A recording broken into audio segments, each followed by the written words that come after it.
Welcome to the Bear Hug Experience, where we cozy up to the fire in our digital den and immerse ourselves in the inspiration born from exploring the hidden narratives and inevitable plot twists that shape every compelling startup journey. Join us as we showcase inspirational guests from bold investors with the Midas touch to pioneering entrepreneurs at the helm of today's most thrilling startups. We'll also hear from courageous go-to-market leaders navigating the frontier of emerging tech and the unsung heroes bringing all the people and parts together to form unstoppable dream teams. Here's your host, Kraig Ward, founder and managing director of Bear Hug Recruiting. Get ready for an insightful journey.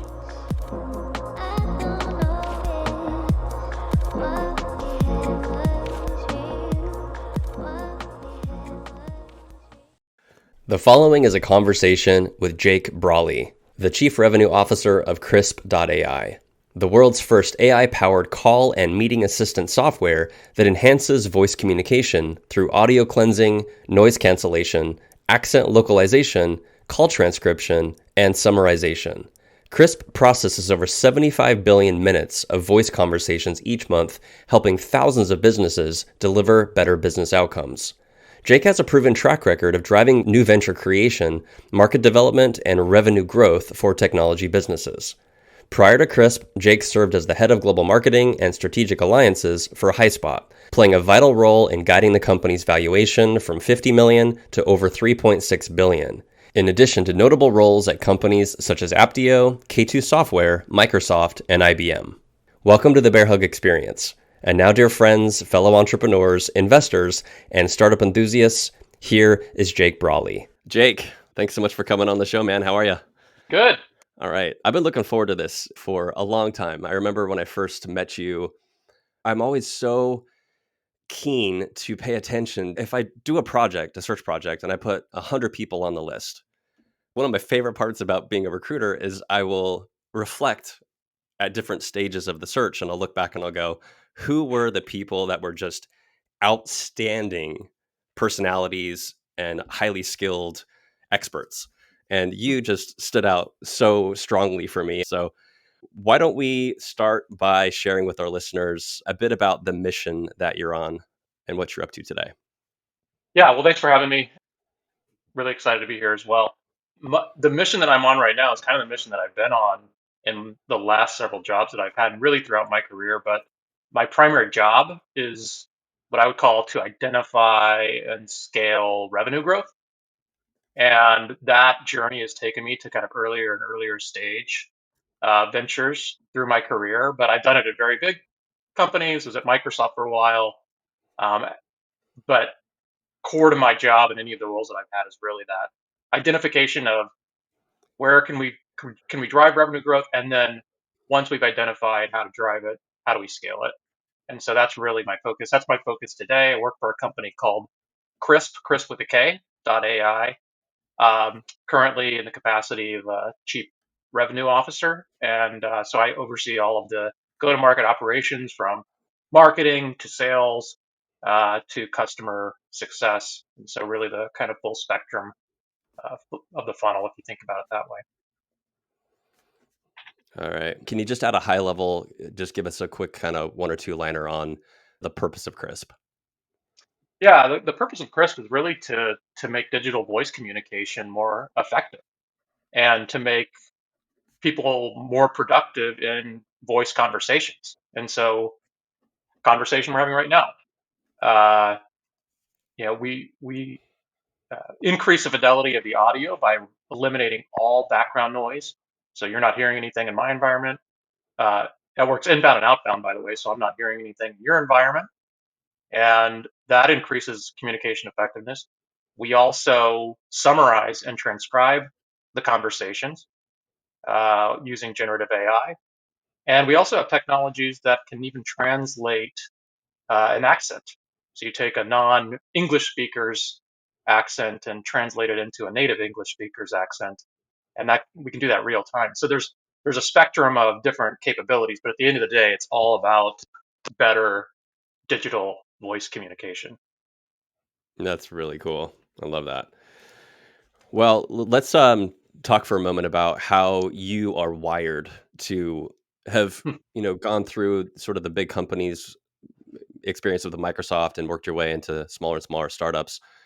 You've obviously developed certain superpowers that you probably identified. I'm sure if I asked people that knew you really early on would say, yes, those were present at an early age, right? But you've developed them over time. So how would you identify and how would you label the superpower or superpowers that give you this unique ability to perform this kind of a function?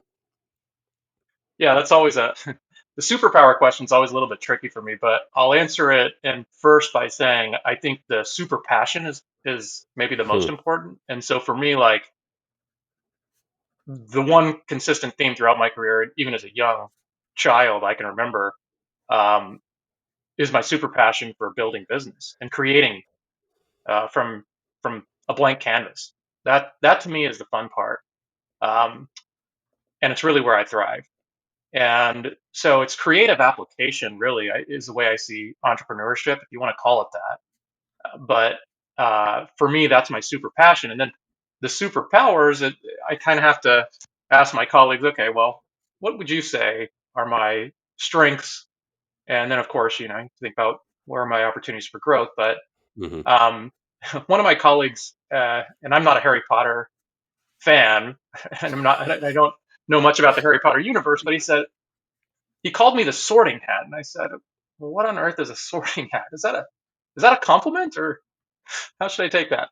Um, and what he meant by that is I do have an ability to kind of, I'll say, compartmentalize things and put them into the right place. And for highly complex go-to-markets where you're delivering, multiple products with deep technology into multiple segments, having a skill of kind of how things wire together and how things relate to one another, um, I do think that serves a really important purpose in the realm of kind of software and B2B go to market. And so that served me well. And I think part of it is, I trace it back to like my undergrad experience. I went to the University of Colorado. I remember one of the most difficult classes I took was a class uh, in database design. It was actually in the business school, but it was kind of notorious for being the most difficult class in the business school. And I remember being in there and I just wasn't getting it. And I wasn't getting it, which was strange for me because usually I could pick up things pretty quickly. And it was so frustrating. And then it was like the light switch flipped on and all of these concepts in deep normalized relational database design just kind of clicked for me. Hmm. And it's really, really kind of that aha moment. And for me, that was kind of an unlock. And I think it's also important in the application in the business world because in the go-to-market, like I said, it's not just identifying the revenue and where you need to drive revenue growth, but it's also how you scale it. And so you have to be thoughtful about architecting processes, how things fit together, so that you're thinking 3, 4 clicks ahead in terms of how something you're doing today can be scalable and growthful in the future. And so that's kind of the way I would articulate my what you're calling the superpower. But I think most important for success is that super passion. And so I think it has to Hmm. start with there. And the alignment of the super passion with the superpower, I think, is where you're going to be most successful. And that's certainly been the case with my career. I love how you brought the super passion into it. I totally agree. And yeah, the super power, I guess, is kind of more of a competency, right? If you were That's to try right. to label, like if you were to not call it a sorting hat, because I don't relate with that either. um, I don't know what that is. Yeah. yeah, I had to ask GPT what it was, and it told me like I'll actually tell you because I think that'll help break it yeah, down a little bit. But it said yeah. it talks about identifying customer needs in the context of B2B software. It's like, hey GPT, what does sorting hat mean in the context of B2B software? Because I didn't know. It means segmentation and identification of your ideal customer profile. It means predictive analytics. It means resource allocation. How much investment are you putting where? And adaptability. And Hmm. so after I did the GPT, I went back to my friend who called me this morning and I said, "Hey, is this what you meant?" And of course, we were both like, "Wow." Yeah. GPT is pretty amazing. But yeah, those are kind of the ideas of what he meant when he was calling me the sorting hat. So Well, another it's great interesting. application for generative AI, isn't it? Yeah, well, it's interesting because I would have said that's bang on. You know, in terms of taking a requirement for what a CRO in an early stage company has to do, like those are all the things. So Absolutely. no surprise that those are competencies that you feel are your superpowers and that they're fully, formed at this point and continuing to hopefully improve. So, the interesting conversation around the flip side of a superpower, or even maybe a super passion. I don't know. Maybe somebody could be overly passionate to a fault, maybe. But the kryptonite could be looked at in a couple of different ways, right? It could be things that you know, like Superman holding the green rock in the pool, right? Like Yep. it sucks him down, it drains his energy. So those could be market forces. They could be politics inside of a company culture. It could be, it could be something personal to you. So I'm asking it in a broad sense, but I'm hoping to, talk about it more generally and also on a more personal basis, because I think we're all human, right? So we're multifaceted personalities, and I think we have things that get us really, really jazzed up, and things that really do just get in the way, suck our energy, and maybe even trip us up, just because they're strengths to a fault sometimes. So to give people a Mm-hmm. holistic Yeah. view Interesting. of the flip side, what would you define are your kryptonites? Well, I'll go with the flip side of the super. I'll call it the super anti-passion, I guess, first, Sure. uh, and then I'll talk about the kryptonite and the kind of uh, areas of opportunity for me. Um, but I think you kind of mentioned a few of them for me, which are like my big anti-passions, which is anything that's kind of politically motivated uh, within an organization. It's just counterproductive in my experience.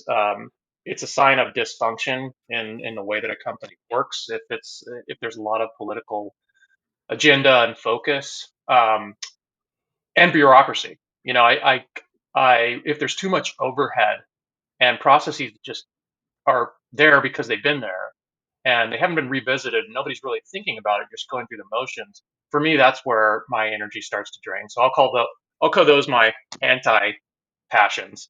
Hmm. But in terms of my anti competencies or things that maybe, like you said, my superpowers where they actually don't serve me, along the lines of the sorting hat, I've been accused of being, very analytical and very logical, which I think is funny because I don't picture myself that way. I do have a pretty high quantitative aptitude, but I don't I don't look at myself and think, wow, I'm really like I need to see the numbers. But the one I'll call it watch out that I've had to have, especially throughout the last roles in my career in earlier stage ventures, is being too dependent or focused on data to make decisions. Hmm. And so, I think about, and this is partly because I also came from the school of hard quant performance management at Microsoft for 6 years. It used to be kind of the joke that Bill Gates and Steve Ballmer, the CEO at the time, would kind of take you to math camp, and you have to be able to hold up in that environment quantitatively. And so it's very, very much focused on the numbers, measurement, analytics, and I developed a deep appreciation for that. But there's also a risk in that. You become too data dependent, and you are what I would call like data driven rather than data informed. And the reason that that can be dangerous for an early stage organization is because you don't necessarily have enough data to make it relevant, or you might be picking up signs that actually are the wrong indicators because causation and correlation are not always related. So for me, that's where the quantitative focus and the aptitude can potentially get me into trouble if I read too much into the measurement and the analytics, or uh, that becomes a requirement before making a decision, and it causes paralysis. And so that's where I would Mm. say my potential kryptonite is sitting on the flip side of my on my competencies. And my role at Microsoft, by the way, I was managing a $1.5 billion Windows operating system business and reams and reams and reams of data related to that business. Right? You can just imagine how much Windows OS was being sold at that time and all of the measurements that Microsoft had available to them. So you were just swimming in data, and so it was super important in that role. But Hmm. yeah, you try to apply that in other roles that just doesn't just doesn't apply because you're just not dealing with the same kind of data set, and it can be actually dangerous if you read too much into that data. Well, that's so funny because that's actually what I think people in larger companies, they have resources. They have just tremendous, like more data than they could ever know what to do with. And at a startup, you're like, where's the data? So that's it's fascinating that it seems like that strength that you've been able to develop coming from that world and then going to startups where that data isn't as easily readily available in the quantity that you might want. You have to make decisions a lot quicker on less of the data, right? So you're more informed about That's it. So exactly right. yeah, no, that's so fascinating. What a cool trajectory. So we'll get into that now here in more detail. So I'd like to have you do an exercise for me that you might remember we did 3 years ago because I've been doing it for a while with every candidate that I first reach out and talk to. I want you to give our listeners a window into your origin story. Hmm. So, from the moment that you're born, your entire life story up until the present moment. I know it's a lot to ask, but that's what's so fun about it. So, whatever comes up, like there's no way you can prepare for this because I'm asking you to jam it all into a time cap of 5 minutes. But I want you to tell me your entire life story from the Oh. moment you were born up until today in 5 minutes, just to see what you choose to share because it will give us a lot of fun things to kind of dig into after you're done. So, look at the clock, hold yourself to your own time cap. I'm not going to stop you.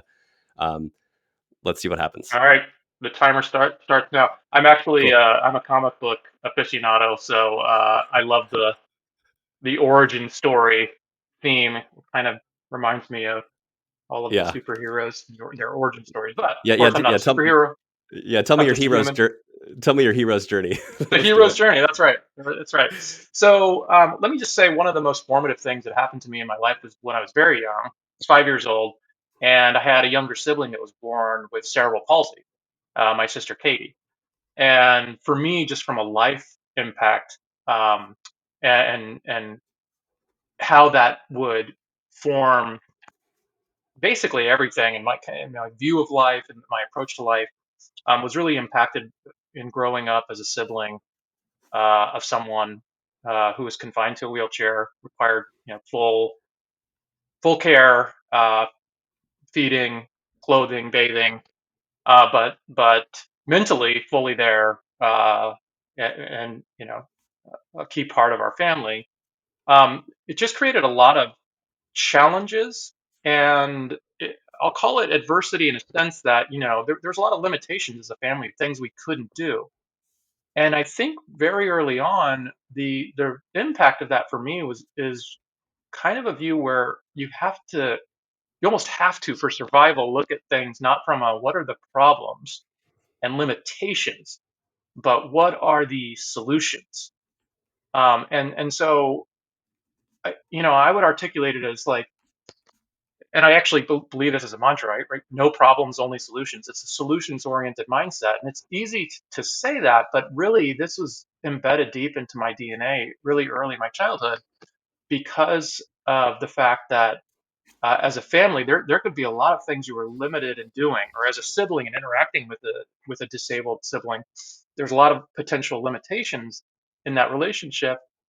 And uh, having a solution oriented mindset really was a key survival skill. And so I'm very thankful and grateful for having grown up, and also just seeing my parents who really provided, were the primary care providers, and watching them and their solution oriented mindset to really try to give my sister the fullest possible life that she could have. And so that, I think, was a kind of my origin story on a personal level that's important because it definitely carries over into my professional career. The other aspect, though, and along the lines of the solution orientation with my sister and her disabilities, was that my parents were always looking for things to enable her to overcome those uh, disadvantages. And so very early on, they looked to, at the time, which would have been emerging technologies, bleeding edge technologies. I remember we had the first Macintosh computer. We were always in our home, we always had the latest technology, primarily to uh, to look for ways to help my sister with adaptability and accessibility and leveraging modern technology to overcome some of her disadvantages and things that she was unable to do. And so I very early on as well just had a deep appreciation and infusion of technology and what its impact on a person's life could look like. And so you carry that over into my career and kind of where I spent most of my time in technology. I think that's part of my affinity to this space is that whether you're disabled or quote unquote able, we all have disabilities and abilities. Technology really is an enabler uh, to help humans do things that you may not otherwise be able to do. And so for me, that's just a kind of my core underlying passion, why I spend a lot of time in technology. Now, from a professional standpoint, like I said before, I've always just had a passion for business creation. Um, I went to school as an undergrad at University of Colorado. Had a focus on business, information systems, and finance. Um, and I graduated right in the midst of all of the dot-com frenzy at the time. I actually had a senior professor said, "Hey, why don't you come join me and some colleagues? We're gonna go build a startup because that's what you're supposed to do. Put a business plan together and get funded." And right as we were sitting across from our VCs, Silicon, actually this was Silicon Valley, Boulder, actually Boulder, Colorado, smaller venture, niche venture. We had our term sheet there. It was about to be signed, and then everything kind of exploded. And so, the landscape was, hey, there aren't any jobs.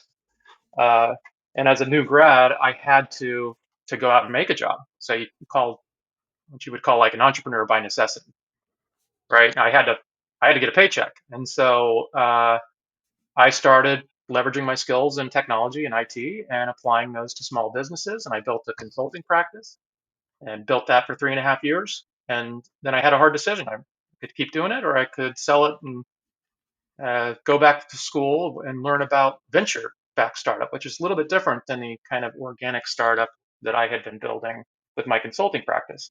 So I made that decision, sold the business, went to University of Michigan, which at the time had one of the and still does have one of the really leading entrepreneurial programs in the business school, student-led venture fund, a lot of great resources with their Zell Lurie Entrepreneurial Institute. And so I thought there was no better place to go for 2 years to learn about VC-backed startup. And that was kind of an anomaly at the time, right? Like I remember going there and my classmates were saying, "Hey, why are you going to business school when you want to be an entrepreneur? You're supposed to drop out of school to do that." Of course, the mentality today is a lot different, right? Every big program has entrepreneurial investment in their business schools, and in part because that's where their endowments are coming from, of course. Uh, but at the time, it was a little bit of a different thing to be going to focus in an MBA program on entrepreneurial business. Um, I know I'm at my time now, so I'll summarize kind of. I think that's the interesting part of my origin story, the bulk of it right there, and then from my graduation, uh, I went and got a job at Microsoft. I thought I'd be there for a year. The year turned into 6 for a lot of good reasons. I was learning a lot of autonomy, great culture at Microsoft, a lot to be learned as kind of my post MBA. And uh, since leaving Microsoft, I've had a series of different earlier stage technology roles, and primarily in the capacity of, like I said before, identifying and driving revenue growth at scale. So hopefully I didn't go too far over my time, but I think the more interesting part was the bulk of the story there. I'm happy to You talk know, about the professional part a little bit more, but you said origin story, so I wanted to give you the origins. no, I mean, what's fascinating for me is asking people, similar questions and seeing the different ways that they answer them. This is one of the most unique ways I think anyone's ever chosen to spend that 5 minutes. It's great. It's super cool that you double down on the story of your sister and how that shaped things from just the way you saw problem solving to the way you saw emerging tech come in. I mean, those were clearly very formative influences Yeah, absolutely. on who you became, and then to obviously talk about how it sounds like the .com uh, bubble popping right at the graduation point, and the VC money drying up and jobs drying up, and then being able to kind of work your way into school again, the consulting practice, and then school, and then into Microsoft. I mean, it all we each have a really interesting journey, but this one in particular is fascinating to me. So I'd like to dig into it a little bit more by asking you just some sub questions. So, Yeah. were you born and raised in Colorado? I was actually born in Dallas, Texas, which I always Okay. think is funny. Like people are like, what?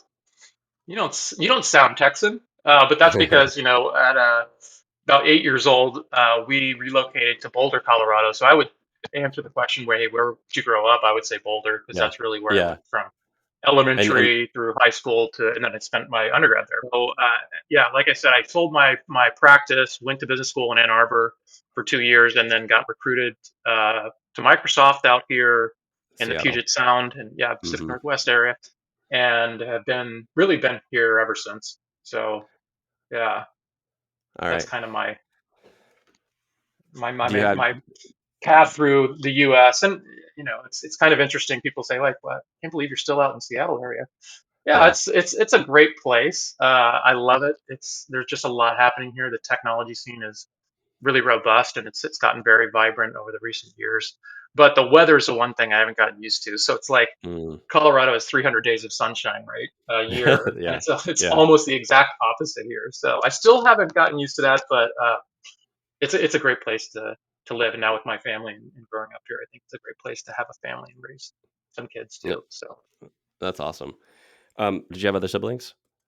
yeah, I had an older brother as well. So I was a middle Okay. child, and Okay. yeah, it was an And interesting dynamic as a middle child, right? Because the middle child always says, "Oh, the younger one gets spoiled, and the older one gets the attention." You're kind of lost in hmm the fray.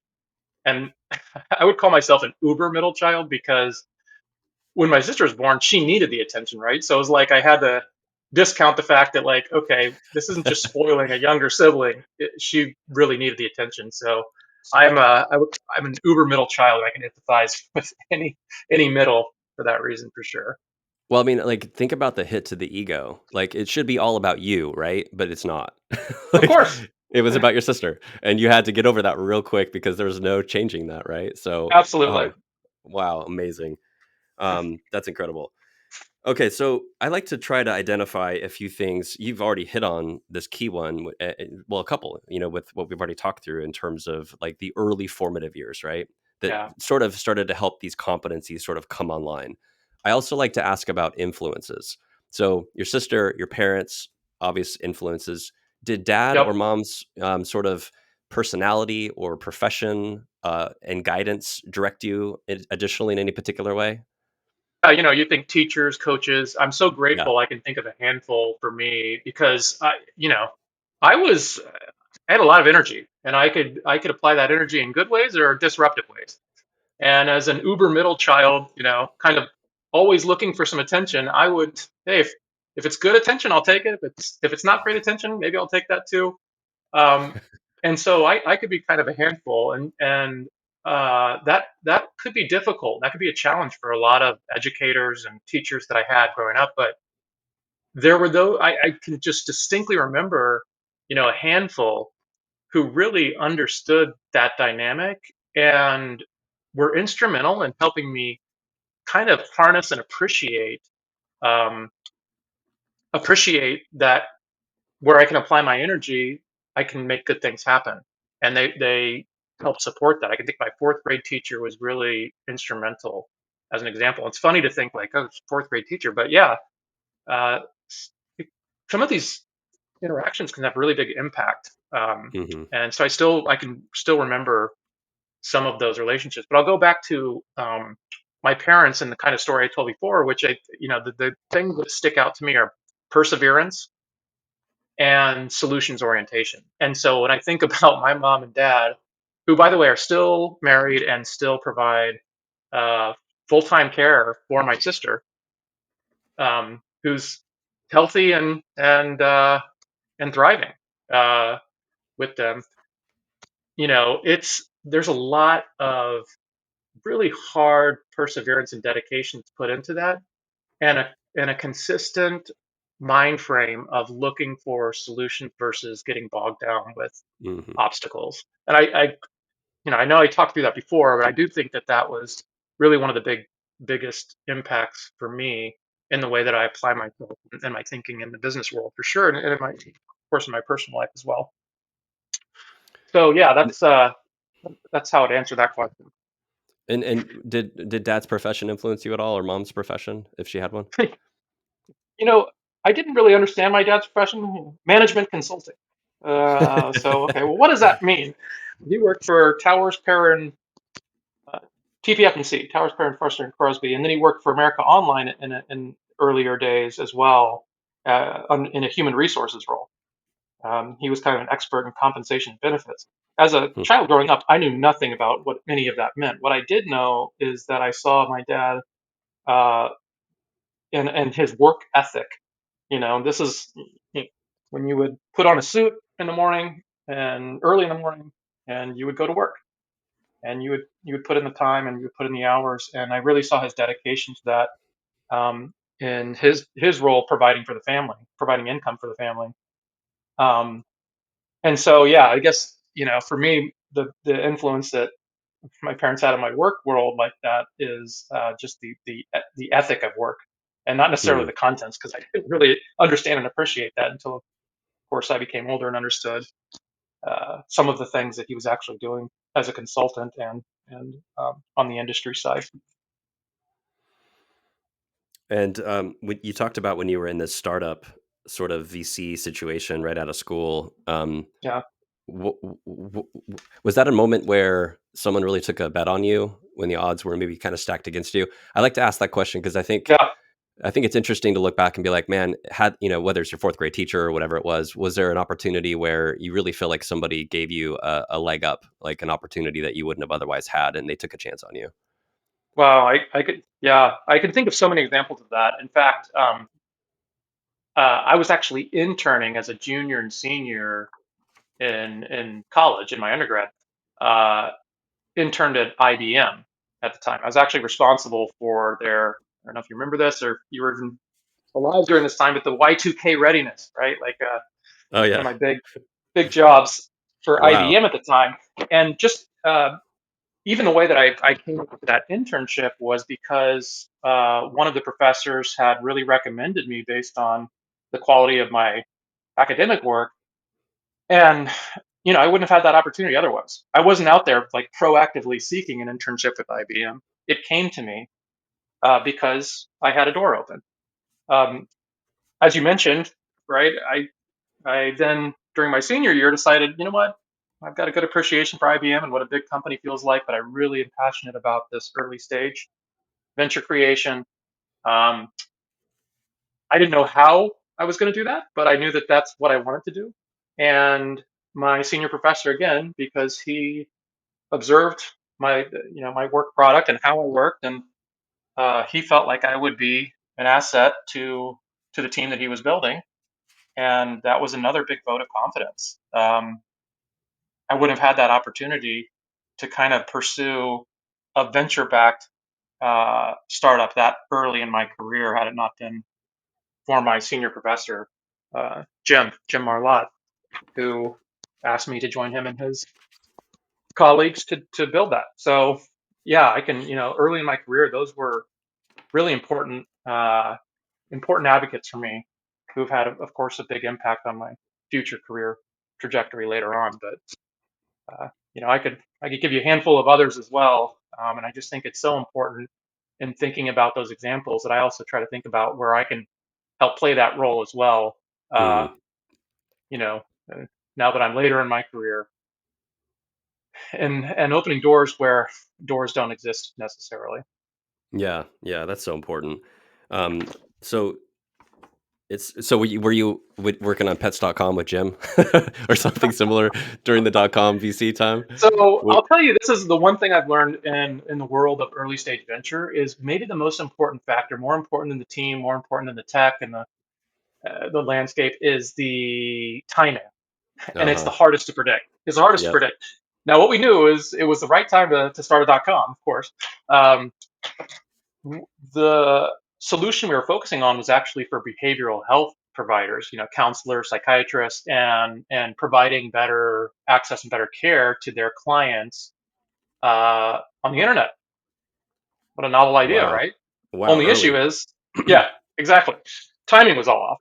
And so what we found is, wait a second, most of these professionals don't even have computers in their offices, let alone would they be comfortable managing care, uh, you know, on the internet. Hmm. Uh, and so, of course, this is now today it's a huge modality in mental health care services. But I think we were a little bit before our time there, and I've learned that lesson a couple of hard times through my career. Uh, and it makes me think a lot before I take my next role about, hey, is what the what the offering to the market is the market ready for it? Yeah, that's such a big point. I couldn't agree more. I want to ask you just to summarize for me. If you look back over what you've accomplished in your career, if you were to try to highlight, I don't know, two or three biggest accomplishments, like what do you feel most proud of having done so far? How do you kind of encapsulate that? Uh, I really, for me, I think of these, I'll call them key inflection points in the career. You Hmm. know, the fork in the road. Like I have to make Yeah. a decision. I just remember the decision to sell my consulting practice, which I was, Uh-huh. at that point, I was so satisfied with the work that had been done. Like I said, I loved the creation process. I had built a very robust managed services practice, uh, an outsourcing practice, and I really enjoyed interacting with the clients. So making the decision to sell that off to pursue my graduate degree was a really tough decision. I remember that being a real inflection moment or fork in the road moment. Hmm. And of course, now I would never look back, but at the time, it was such a grueling decision to make. And it turned out, that journey into the graduate degree and the entrepreneurial program at Michigan, for me, was some of the most important development for me as a person and as a professional in my career, because it allowed me to do so many things with such a great wealth of resource and expertise at the university that I wouldn't have been able to do had I not pursued that entrepreneurial program at the University of Michigan. Hmm. Um, I didn't go into this, but during that 2 years, and I would advocate any entrepreneur that's looking to kind of bootstrap a startup, they should highly consider this route. But uh, uh, I developed a business plan for technology that actually one of my former roommates had developed. I took it to the competitive business plan circuit. Uh, Ended up taking first in the University of Michigan Business Challenge. Took first in the Carnegie Mellon Tepper Business School entrepreneurial um, competition, and was headed to Moot Court, which is kind of the World Series of the business plan competition at the University of Texas, before we had interest from angel and venture investment. And that was another big inflection point, right? Because I had to make a decision in graduating from University of Michigan with my MBA. Am I going to take this offer, which I kind of had in my back pocket from Microsoft, and get my post MBA MBA, or do I want to kind of pursue uh, this startup, which was bootstrapped based on those competitive business plan earnings and winnings, um, and seed investment? And that was another tough decision, another inflection point, fork in the road. And I decided, hey, you know what? I'll spend a year at Microsoft, learn what a very large business Uh, uh, who used to be a small business looks like, and that'll be another great experience to round out this kind of focus on venture creation. yeah, 6 years later. That's right. But then you worked your way That's back right. down. That's So right. yeah, that's amazing. Yeah, I wouldn't Did have, you? and again, I wouldn't have been able to do that had it not been for those 6 years. Like I said, I had a real hardcore learning around performance management, balanced scorecard, real rigor around managing a business, but in what was still and still is a very innovative and entrepreneurial culture. And so that's part of the reason why I ended up staying as long as I did. And you know, I kept getting new experiences and new scope that was being put in front of me, and that of course helped keep things interesting as well. And then in terms of sort of the startup journey, sort of Microsoft up to the present, walk me through that just high level in Sure. terms of the journey and the accomplishments. Well, so here was the flip side of the Microsoft thing after 6 years, because now I'm going to talk to, founding CEOs and looking for a role in an earlier stage of venture. They said, "Look, why should I hire you? You're not an entrepreneur. You're a Microsoft guy." Yeah. I was like, okay. So there's this stigma, right? And it's unfortunate because I don't think it's deserved, but it exists. And now that I'm later in my career, I understand why it exists because I've hired people from larger company cultures, and they aren't always successful because you have to be able to adapt, and it's a much Yes. different environment. Yes. But I was like, hey, that's not fair. I've been, I have a career outside of Microsoft, and look at my track record. But because of that stigma, I actually made the decision to leave Microsoft. This was 2012, to pursue my own startup concept and to look for seed funding for it. Huh. And so I went on the full other end of the spectrum. And part of the strategic reason for that is because I wanted to kind of really shake this stigma off entirely that I'm not cut out for entrepreneurial business because I've spent, Huh. 5+ years at a big company. You say it was to shake off the stigma, but you obviously had, motivations because you had a concept, right? So yeah, we got to dig into that. Of course, that had to happen first, but again, the timing for me was right because I had encountered, I ended up interviewing, getting offers from earlier stage companies, but I just remember the friction of the Microsoft stigma. Uh, And I did, again, this was lesson number two, hard lesson in market timing and the importance of market timing for early stage venture. And I'll tell you what the concept was. It's a concept around mobile wallets and digital payment. And the idea being there's a lot of focus on marketing dollars, demand dollars, from awareness to intent to consideration, but there's very little that's spent at what I call the transaction decision, right? And so the concept was, okay, I'm going to make it super easy to tell a consumer who's making a purchase which credit card they should use to maximize their points, cashback, or airline miles for huh. that particular purchase.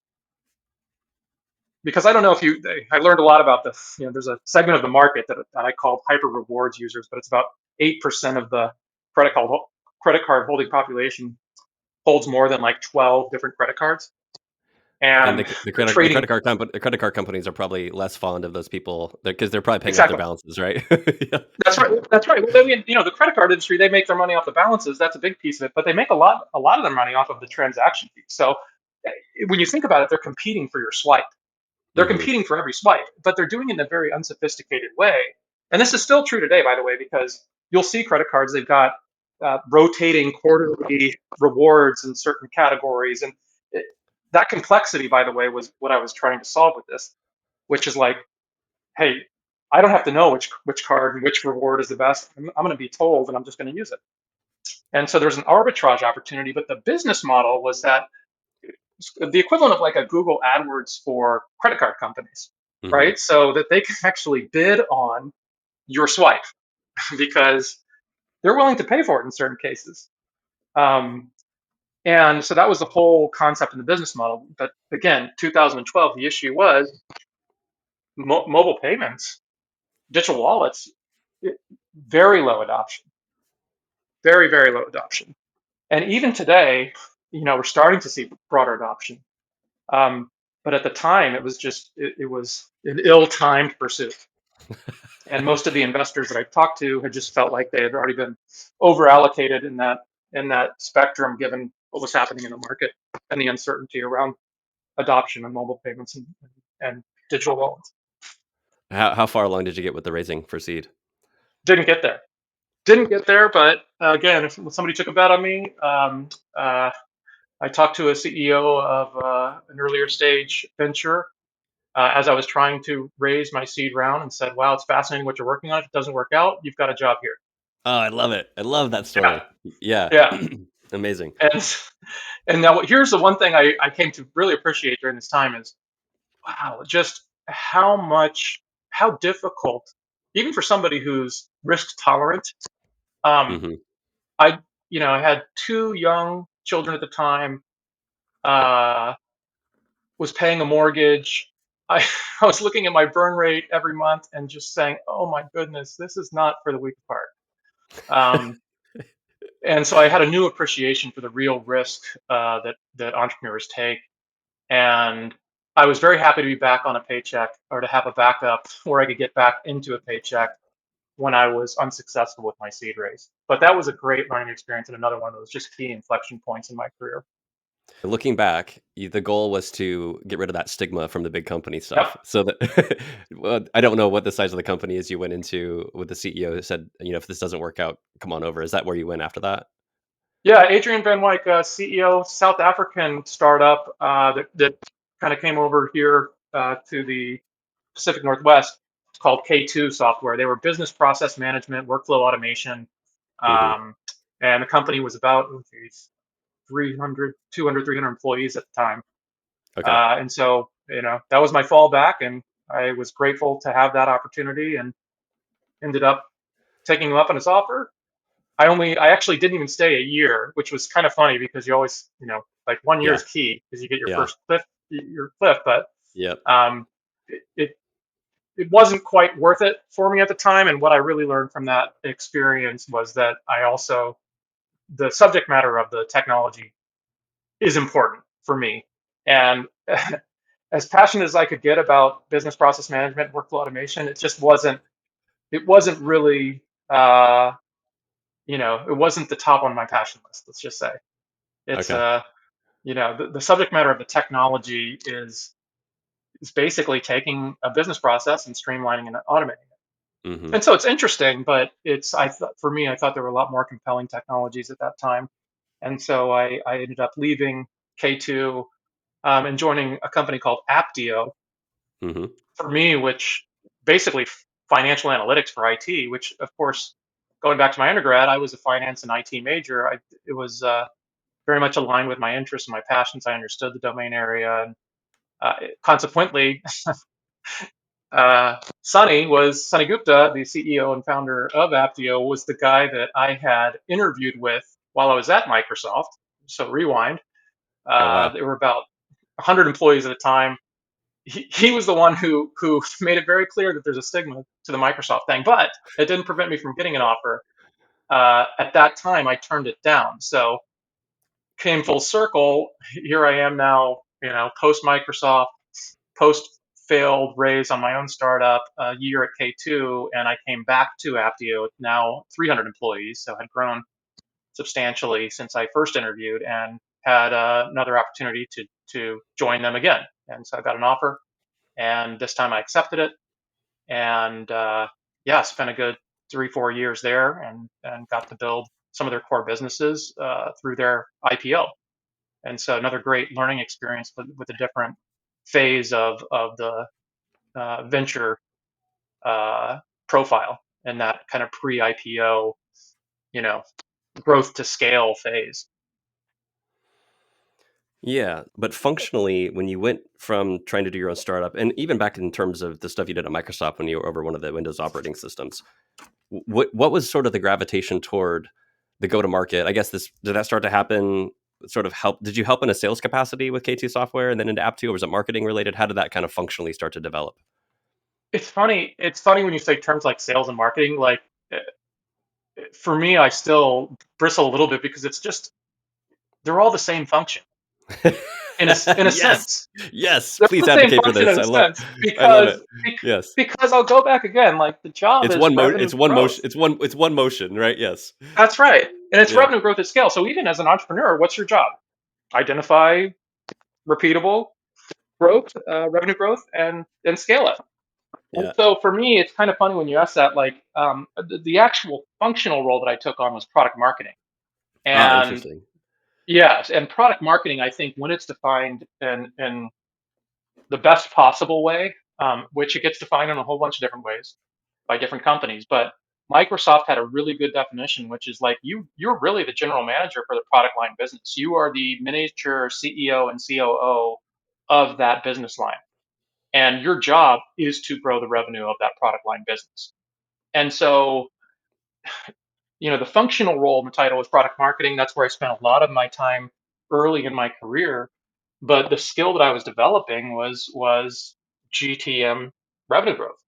Hmm. And so now as a CRO, responsible for sales, pre-sales, the funnel or the bow tie, however you like to think of it, but the full spectrum, uh, it's just a very logical evolution of the stuff that I've already been doing because I've already been thinking and operating full funnel for a product line, and now I'm doing it for the company product line, if you want to think of it that way. So in some Yeah. ways, it's not too much of a transition. So, product marketing, would you kind of think of it that way from the Microsoft to the K2 to the Apptio Yeah, functionally? and so after leaving Microsoft and the subsequent roles that I took at Apptio and at well, Apptio and K2 primarily in Hmm. product marketing, during the interview process, as I was considering other potential opportunities, also in product marketing, that's where I also learned that there's a pretty broad spectrum of the way that that role gets defined. In some companies, that role is really just about uh, messaging and sales collateral, Hmm. and maybe you're doing some enablement, but it's very tactically focused and it's missing the strategic part and really the product line revenue ownership. And that's the key distinction. And so identify repeatable growth, revenue growth, and scale it. I've got a good appreciation for that. Sonny certainly he came from that space and himself, and so Sonny at Apptio had a deep appreciation for that. And you could just tell. I mean, there was a high premium that these companies placed on that product marketing role and that function Mm. for that reason. And so I had to be discerning in terms of product marketing because that title can be misleading depending on how it's defined. Yeah. No, I love that you had leaders at both those companies that really valued what that was all about. Yeah, that was a So, difference maker for sure. yeah, so Apptio up to the present day, take me there. Yeah, so Apptio, like I said, it was great to see those different growth milestones leading up to the IPO and then post IPO. I left subsequently before Apptio was purchased by Vista Equity, private equity group. Hmm. Uh, I think within a year of its IPO. Um, but I was ready to look for my next role, and I was looking to expand what I had been doing uh, prior in my career up to that point. I had managed teams. I had managed, what Microsoft would call an M2, manager of managers, and that was something I felt passionate about. I really enjoy coaching and working with people and developing people. And so I was looking for a role that would have that aspect to it.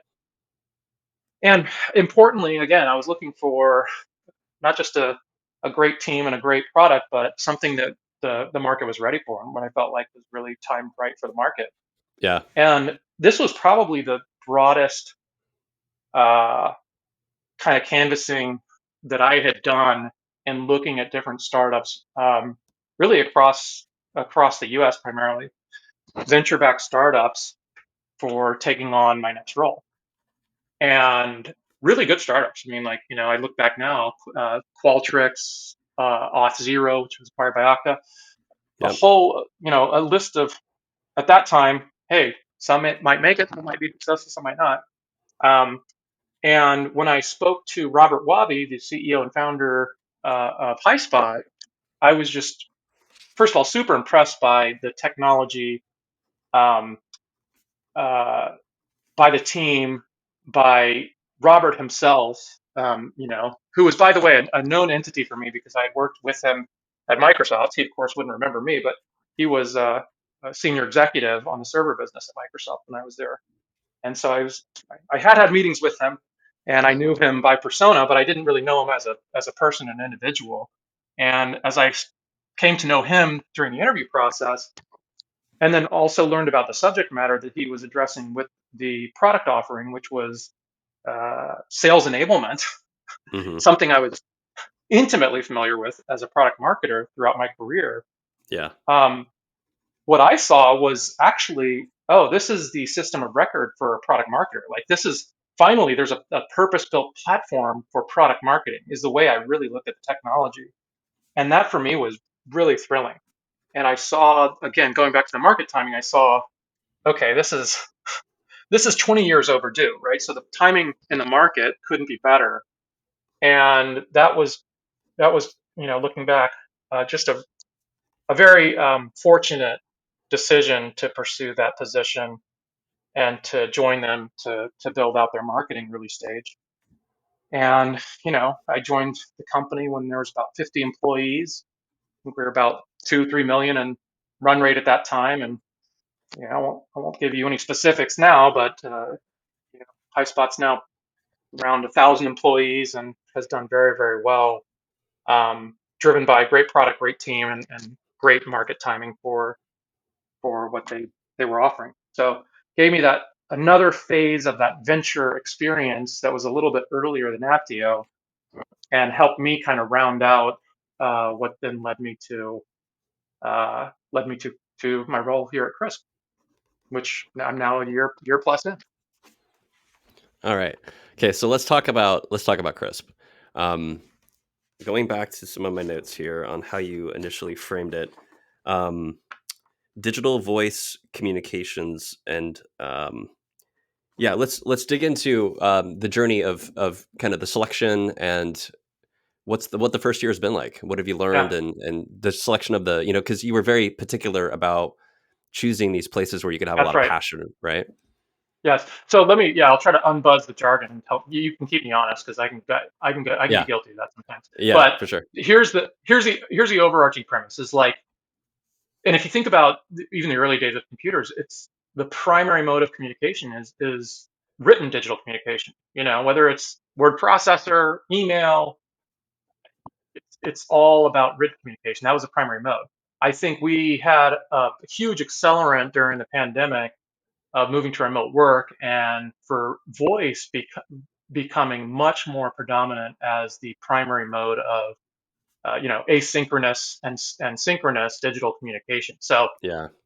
you know the trend that I saw going back to market timing and that being important, like I believe more and more we are the primary mode of technology communication is going to be with voice, Hmm. right? And less and less of the written text.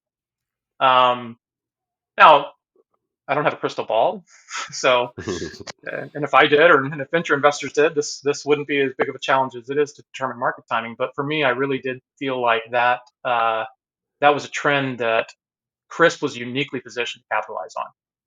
And when I learned about how they were doing it with the technology, that for me was that kind of sealed the deal because it's a very interesting approach. And I'll just try to simplify, but Krisp is not a cloud-based solution in the sense you would think of a SaaS solution. It's actually an app that sits on the desktop, Hmm. and it turns out that architecture is really really important for voice application.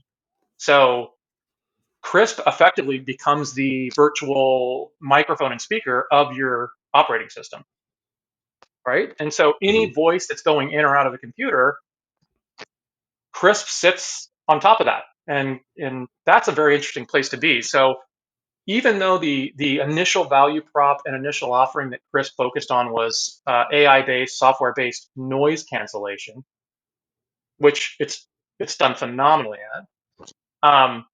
What I saw as an opportunity beyond that to do a lot with voice communication, um, and, and and Krisp playing a role there to uh, help people in digital voice communication uh, be more productive. Is the way I would think about it. Better communication, more efficient communication, summarize communication, follow up and action items, all of the things surrounding what you use your voice for in business.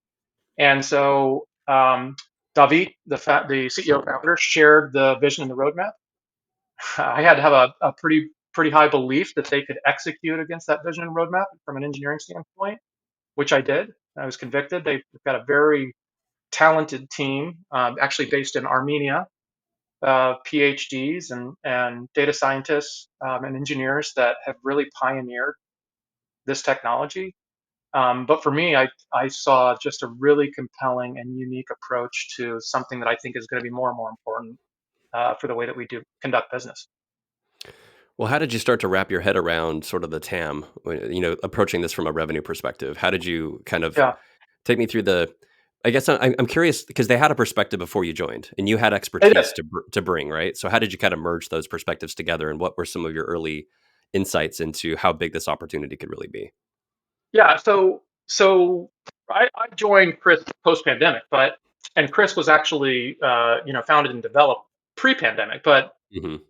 but of course, as kind of the workforce went to virtual, remote, and digital, increasingly, uh, Krisp enjoyed a very strong adoption of the technology from individuals, right? So if you want to call it product led growth, however you want to refer to it, but at that time, Krisp really thought that they were going to look and feel more like Grammarly, as an example, Mhm. would look and feel like a very user based offering that had an element of virality that would get adoption.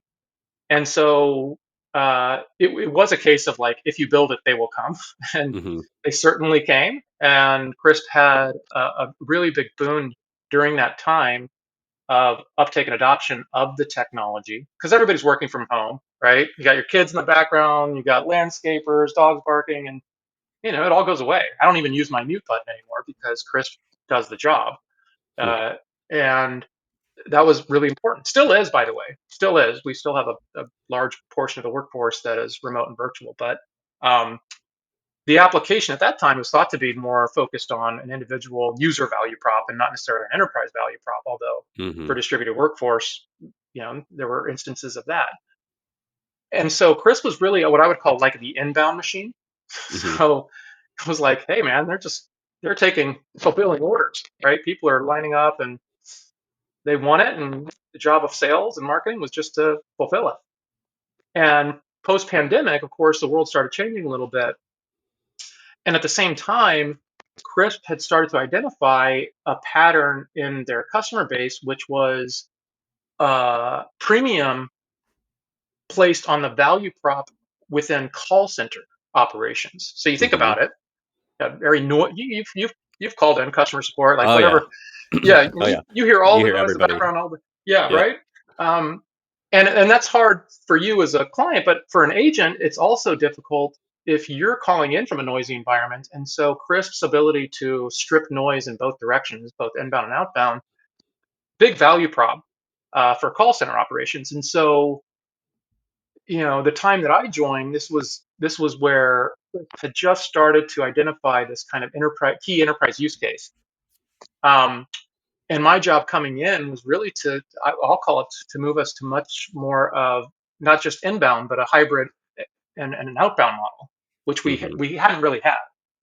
And so when you move to an outbound model, you have to be very, again, going back to the sorting hat, it's all about who's the target, right? Who's the target persona? Who's the target uh, uh, buyer? What are the pain points? What are the industries? What are the use cases? What is the ideal customer profile look like, and what are the firmographic attributes Mhm. that make that where Chris would be attractive? And so all of that was kind of job number one for me coming in, is to really define all of that. And I do believe ICP, the ideal customer profile, that is such an important foundational element, especially at an earlier stage. But for anybody who's in a revenue role, I almost don't know how you can do it unless you've really spent some time getting sharp on who your ideal customer is. And then you're going to have a good guess to begin with, an informed guess, and then you have to continually optimize and iterate that based on the feedback you're getting. Real Yeah. quick, how long did it take you to wrap your head around that part of the job when you first joined? Was that like a 90-day process? Was it a 6-month I process? cheated a little bit. I cheated a little bit because I was so interested and passionate about it before my start date. Oh. That I had been like, I had just been kind of trying to understand the industry and the dynamics of it. But I'll say, yeah, certainly within the first 90 days. I mean, that work had to be done. I came in, I remember November, late November. Yeah, basically December, um, 1 year ago. And, uh, the fiscal calendar begins January 1. And so in that first 30 days, actually, I had to really work hard to get those foundational pieces in so that we could come out strong in our first quarter. Because I was more concerned not about defining these things, I was more concerned about getting the go to market in the organization to adopt it and to understand like an outbound motion and the change management involved. And Mm. so hitting that first 30-day mark, I would say, is kind of where I had to, I had to set segmentation, I had to set targets, which really were non-existent before I came in terms of like, hey, what are the quarterly revenue targets that we're trying to shoot for? I mean, there was an idea of it, of course, but really, when you're managing a sales team and you need to drive growth, you need to have goals. Get going back to the performance management piece, because you need to know what if you're hitting or not. Otherwise, you don't know. And There's this. how big was the team when you joined, Krisp? So total employee base about 200, and we've stayed stable. I mean, you've seen, what the climate looks like right now in the Yeah. technology environment. But what I will say is coming off of somewhat uh, very moderate growth from the previous year, and now, in a couple of days here, we'll close our fiscal year, and we've done. Um, I'll say I am very pleased with the results that we've been able to drive. I came in and set targets that I intentionally wanted to be aggressive to the point where if we missed them but pushed ourselves to hit them, that would be as important as hitting the target, Hmm. because we needed to push ourselves in order to kind of drive and accelerate that change management process. And so I came in and set what I thought were very aggressive growth goals for the full year, and we have already passed those. Um, I'm happy to say, and yeah, we'll finish with the kind of growth rates that you would hope to see and want to see for an earlier stage venture. And Man, the that's great news is we've done that off of our core product set. The the new offerings that I talked about are not yet commercially available. They will be, and these products, so accent, what we call accent localization, the ability to real time adjust like an Indian English speaker's accent, as an example, call center agent to an American English accent real time. oh my gosh. Yeah, there's a lot of there's a big pain and a big cost associated with call centers, and this has been true for decades and decades, right? There's been what I would call very primitive approach to solutions, which is like accent neutralization and modification training, like trying to take the accent out of your speaker. And we've taken a totally different approach with the technology, which is, look, this is not a speaker issue. This is a listener comprehension issue. And we're not going to ask the speaker to change anything about their accent. What we're going to do is make it more comprehensible for the listener by modifying it into their locally understood and native accent. And the reason that's so important is because you think about all of the training time and the time that you take out of productivity to work on accent training. That's one big cost. Another big cost is, I might, as a call center, interview 10 people, and the two smartest might be the ones I want to hire, but their accents are too profound and it prevents me from hiring them. So this actually has a massive impact on the hireability of an addressable talent pool for call center operations. And that's another major aspect. And so the net of it is we can now go from a product that has a pretty good value prop and premium and price point to something that has a much higher premium and price point because of the pain and the cost that it's addressing. And so I'm pretty excited about the prospects that Krisp has. And that, again, going back to like, hey, why did I choose to join Krisp and what was I excited about? That's what I saw in the roadmap. Some of these aspects that really take a um, you know a low 5-digit average deal size and can easily start to garner 7, 8 figure average deal sizes in the enterprise. Wow, that's amazing. That's got to be so satisfying to come in, see the vision of it, take them from a PLG motion to a hybrid. And so walk me through that a little bit more in detail because I'm so fascinated because I actually run across this a lot. I have a lot of people that come to me looking to hire people that can help them do that. I just did a couple of those Yeah. this year actually. And it's really, really, really tough to find the Yes. person who has done it and can do it again, right? Um, so historically, you hadn't really quote unquote done that exact thing before, right? Right. So, I had not. No. In terms of PLG, no. But uh, OpenView Ventures, OpenView, who uh-huh. obviously has gone through a little bit of turmoil recently, but OpenView and Blake Bartlett over there, Kyle Pulyar, Growth Unhinged, if you're familiar with it, I've been very interested in the subject matter of PLG. But it is the first time that I've had a true PLG product that I could work with in the go-to-market. And so yeah, that's been a relatively new experience, and I've learned a ton. One of the aspects I didn't understand and now have a deep appreciation for is the nature of the product offering in terms of the virality of the product for Hmm. product-led growth. Um, and there's you might be familiar with the term a single player app versus a multiplayer app, but effectively Krisp had been a single player app, meaning okay, I download the app, I'm getting good value out of it as an end user, but there isn't anything really that hooks in, my colleague. I'm getting value, but there's nothing really linking in that virality aspect, which is where product-led growth really starts to have uh, um profound revenue impact. Yeah. Now, a multiplayer is when you do have, you have an application that you are naturally extending to other colleagues that then in turn drives the virality and growth. And you can think of a lot of examples of that, like Smartsheet or Airtable, right? Like you start to bring in other collaborators, and then eventually you've got all of these users that are using, and you want to aggregate that into one contract and one master service agreement for the company, and that becomes kind of that PLG motion. But Krisp didn't have that multiplayer virality, and so that was part of the challenge: is how do you leverage PLG to drive that outbound, like you call it, the hybrid outbound and enterprise motion, because that's where you get a lot of efficiency and benefit. Now, it turns out the new capabilities we've added, so the ability to transcribe an online meeting and to summarize key points, action items, that does have virality because I now start sharing out the action items with Mm. the other meeting attendants. So we do have that component now, but um, PLG for me means that there's inherent user value that a user can then envision as with broader team or organizational value.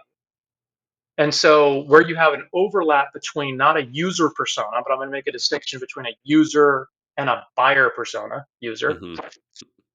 When you have a buyer persona who is using the product and is understanding it, the value, they will understand it for themselves, and they will project that onto the value that their enterprise or their teams would get out of the offering. Hmm. And so this top-down PLG motion, kind of there's a bottom up, right? Bottom Yeah. up PLG is a bunch of user adoption. This is more of a tops down where I'm going to go get the 5 key decision makers who have budget authority in this account. I want them to experience the magic of Krisp. Once they do that, that's going to be an unlock for an enterprise engagement and an enterprise rollout. And so that's the model that I didn't understand and appreciate those kind of dynamics of PLG until I got into it and really understood how it applies in this go to market. And I'll just say to ladder off of that a little bit, one of my key learnings throughout my career has been there is no copy paste playbook, just Hmm. period. It's Hmm. all applied. And so you can read PLG playbooks and best practices, and those are all good. I mean, you should get the inputs, but there's never you can never just apply what might have worked somewhere else because I've never seen it work that way. You Well, always have to understand the dynamics of the product, the market, all of the things combined, and then create the playbook.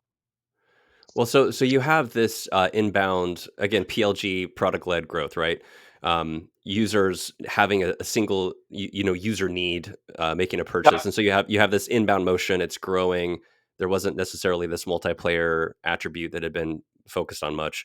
And so when you first came in, were you thinking, well, not only in the early part of the job, but even as you look back over this last year, how much would you say is farming that existing account base and the new leads coming in inbound versus doing like straight cold outbound to like select target accounts?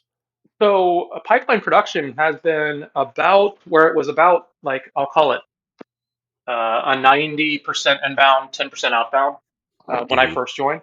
Okay. And outbound, I say loosely because it's more opportunistic, but we've moved that needle to almost like a 45-55 split, so that now the pipeline that we produce is about half outbound.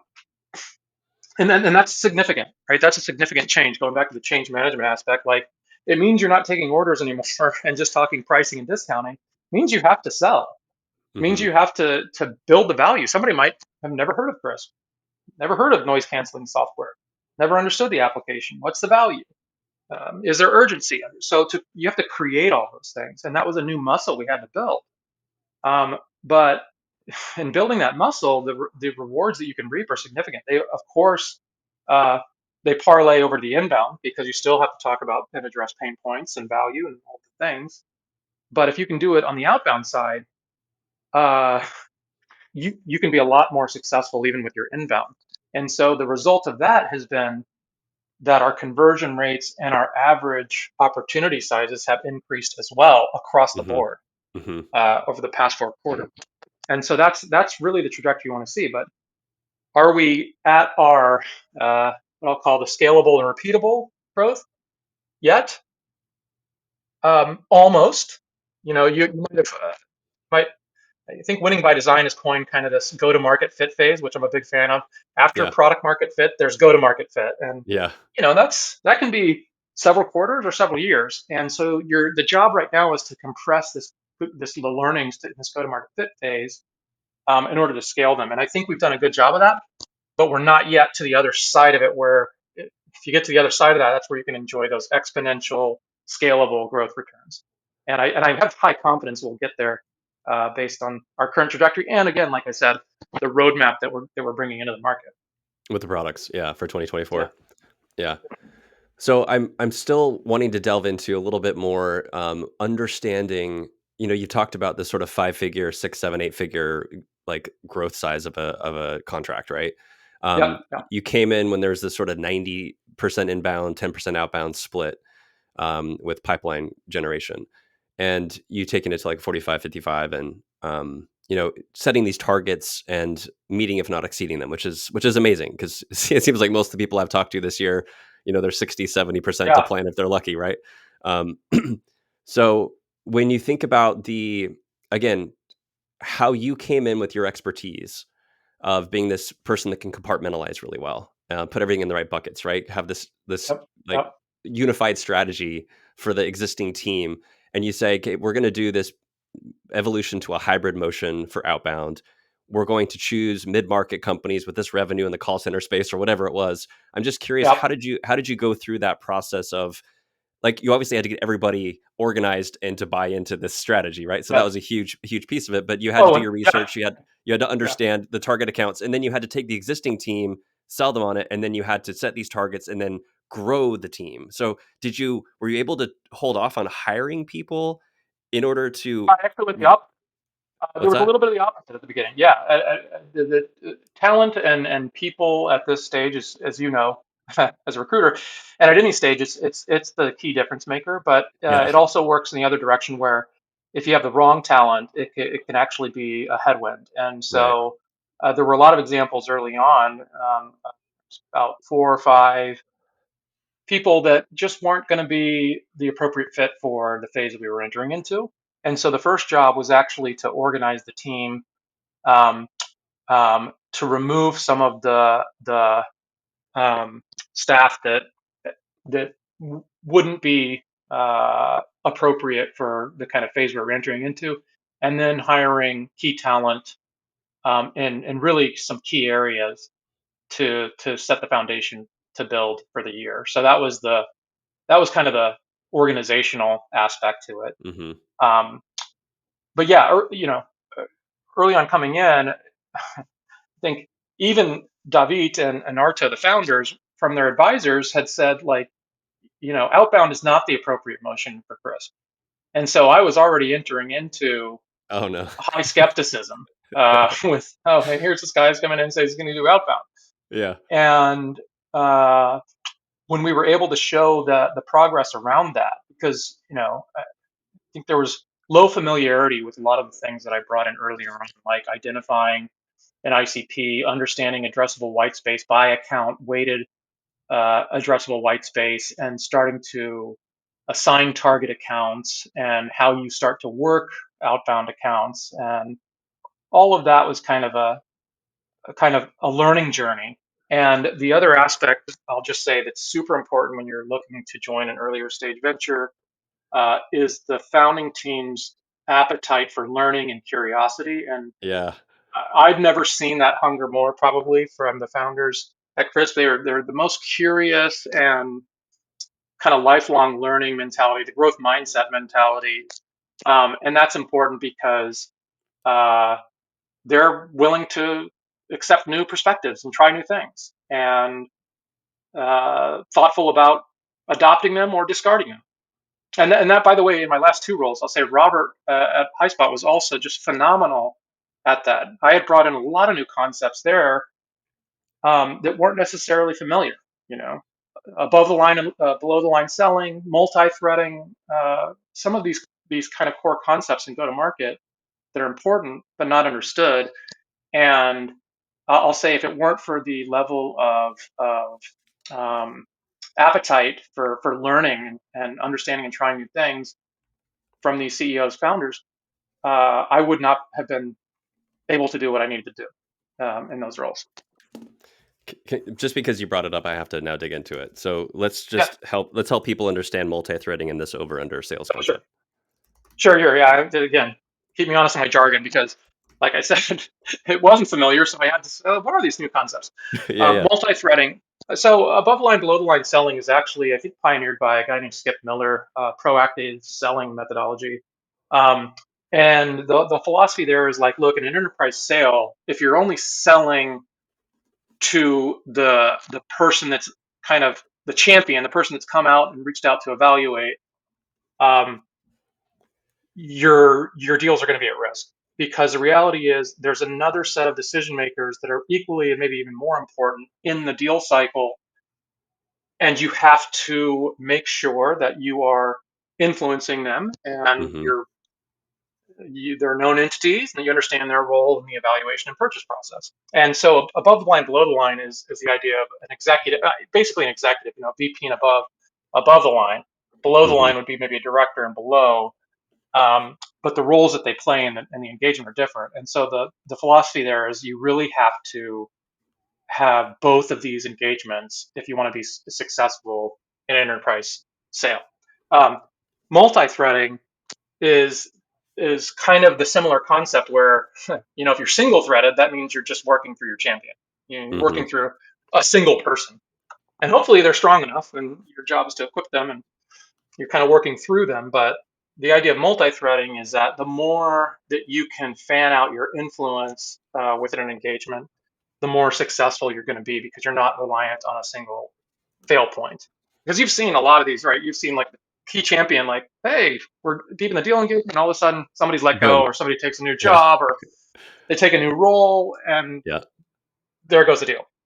Yeah. And so when you multi-thread, you're kind of risk mitigating against that dynamic. Yeah. No, thanks for that. That makes total sense. And so at Krisp, when you joined the team that you took over, the size of that, just in general, versus the size of that team now, has it stayed about the same?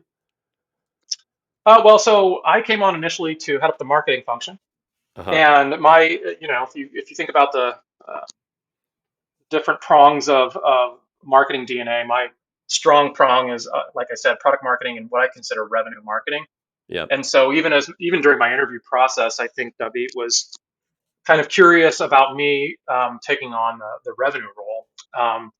So coming in and doing the marketing role and applying that kind of revenue acumen to the rest of the go-to-market, I won't say I was managing the entire go-to-market, but in effect, I was, because there's no way to be successful in marketing without deep collaboration and alignment with the rest of the go-to-market teams.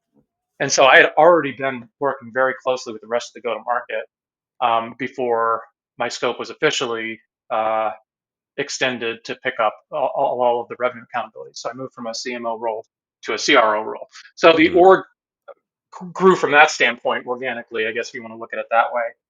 And from a headcount standpoint, yeah, we've increased the entire go-to-market. I want to say 50% since the beginning of the year. Okay. Um, and yeah, like in this market, I'll take that. Yeah. And the more that I can self-fund those headcount, even the better, right? So if I can show that I can add a head and that head will produce X pipeline, X sales, uh, X services revenue, um, uh, that's a self-funding model. And that's a great place to get to get to that, again, the destination of scalable, repeatable growth.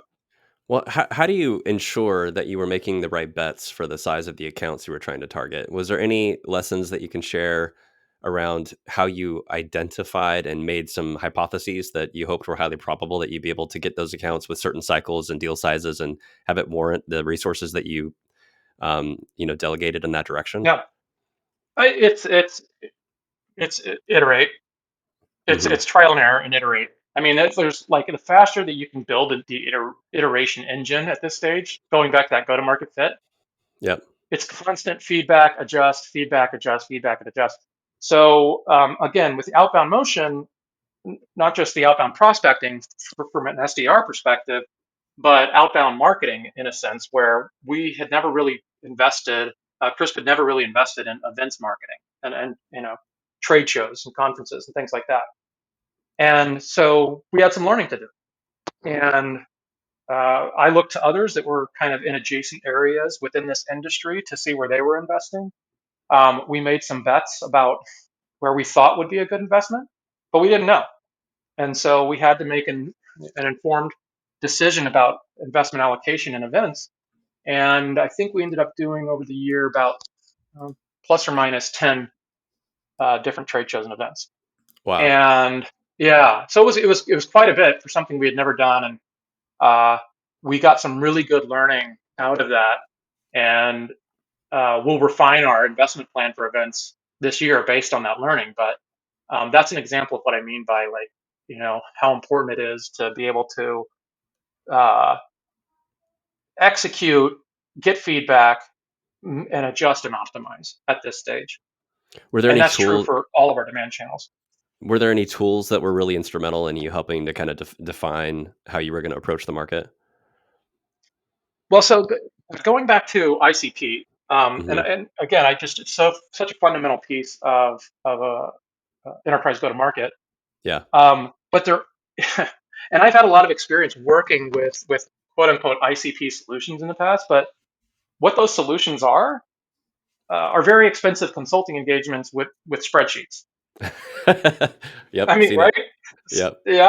So I've been through that many times, and boy, for something that like I said is probably the prime example of optimize and iterate and optimize for an ICP because you're just not going to get it right the first time. To spend so much money to get to an initial ICP definition and then to have the consulting engagement end and hey, what do we do with this now? Is it working? Is it not working? Yeah. That's a very inefficient approach to ICP. So uh, the good news was there are some vendors, emerging vendors that recognize this as a problem and an opportunity. And one of the solutions that we adopted that's been really instrumental in this is a solution called Relevo, Relevvo. What the solution does is it accelerates that define and iterate process of ICP across firmographic attributes of the company or the account, Yeah. uh, persona attributes of the contact or the person, and then the really important part is the what I'll call the readiness and the timing for purchase, which means that you're looking at intent, you're looking at intent signals, you're looking at a lot more indicators to say, okay, the profile of this account looks attractive, but maybe the timing isn't right. When you can combine the profile of the account, the profile of the individual, and the timing based on all of these signals is right, that's where you're going to have the most effective targeting, especially for an outbound motion. So talk me through just a typical sales cycle. What does that look like? Kind of who's involved? What are some of the most common hurdles that you have to overcome? And what have you learned to kind of make that process easier and more smooth? Yeah, so you think about call center operations, which by the way is only one use case. So the other thing I Hmm. had to do in defining ICP was what are the other use cases that are important for our technology. So call center, you understand how that works, but call centers are also different. There are companies that all they do is provide outsourced call center services, right? They're BPOs, business process outsourcing.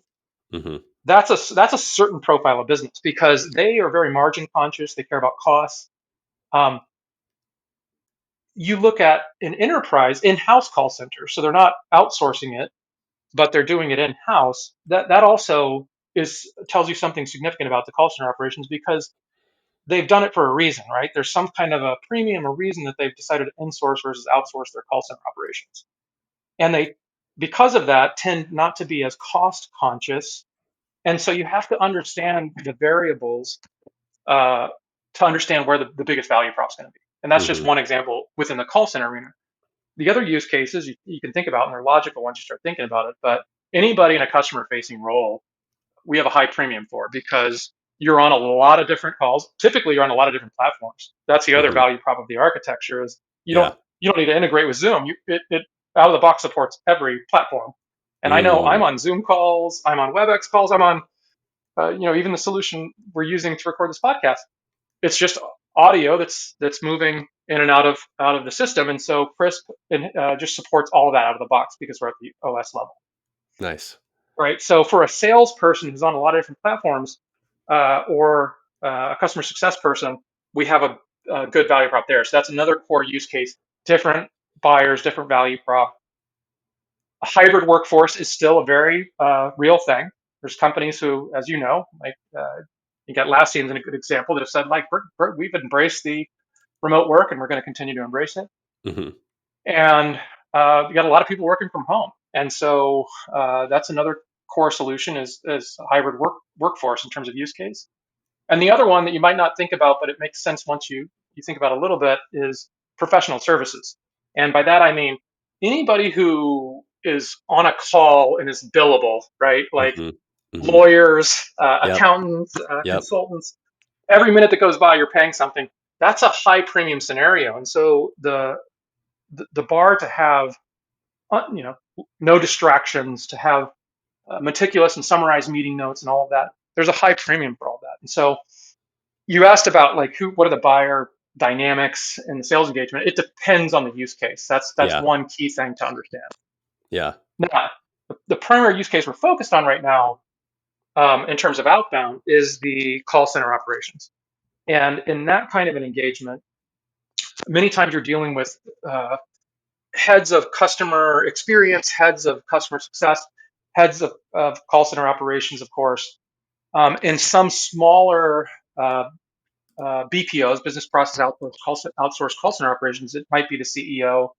And often, this is going back to the multi-threading, there's an IT or technical operations decision maker that's involved. And um, part of our value prop, as an example, is you don't have to buy expensive noise canceling hardware solutions like headsets. It's very expensive to do that with hardware. By using Krisp software, you can actually reduce the cost of your headsets, which can be Hmm. substantial. Yeah. Which can be substantial. And so, who cares about that value prop in an organization? Well, your CFO, right? Procurement would care a great deal about that.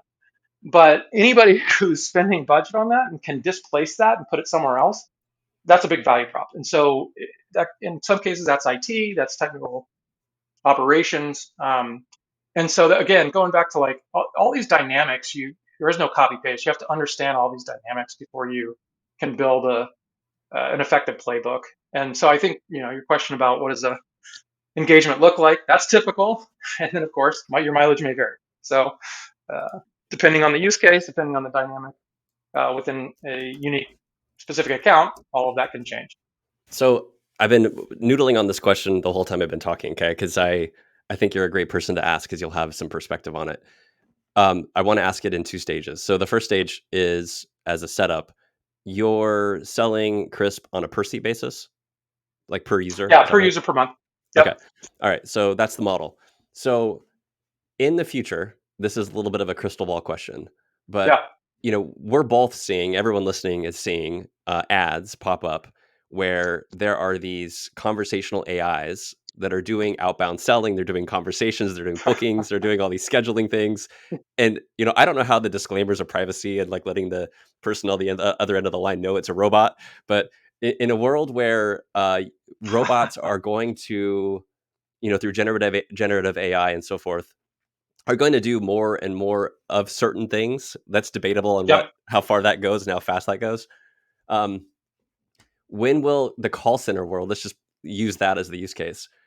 Uh, how much have you thought about the future of call center operations going more Yep. robotic, and how does that impact the future of a solution like yours? I'm just curious. Yeah. It's such an interesting question. And it's funny because I think before this whole generative AI wave that we've experienced this year, Yeah. this was still a question. I mean, at Highspot, we were, hey, when do you replace the sales rep? And eventually you don't have to even talk Yeah. to a sales rep to Yeah. buy enterprise software. Uh, the same conversation's happening now with generative AI. And look, the reality is humans are always going to be an important part of this. I think you're seeing, and kind of these terms are synonymously used or interposed. Co-pilot, Yeah. agent, Yep. assistant, Yep. but all of them have the same connotation, which is they're not operating by themselves. Um, they are operating in some agency uh, that I believe is a high complementary uh, dynamic with a human being, with an actual human. There, of course, will be, and the same goes for sales, by the way, um, use cases where, whether it's generative AI or whether it's kind of more of a packaged engagement, makes sense, where there's high repeatability, where there's kind of high pattern matching. Um, But the reality is, on the sales side and for call centers, whether inbound or outbound call centers, by the way, because there's Mhm. right call centers that call out to do something, like whether they're collections agency or whether they're selling something, and Right. there's inbound where you're calling in for support. Um, all of those dynamics matter, and my belief is the majority of either use case is still not at the point where, and I don't think it will be for my crystal ball, at least for the next decade, where you're not going to have to talk to a human. Um, we'll see more and more use cases where you don't, right? Where, hey, I can just call the bank and make a transaction, or not even call. I'll just kind of go on the chatbot Hmm. and talk to the virtual agent and arrive at my solution. So we'll see more of that, but I don't think you're going to see kind of core human interaction go away on some of these use cases.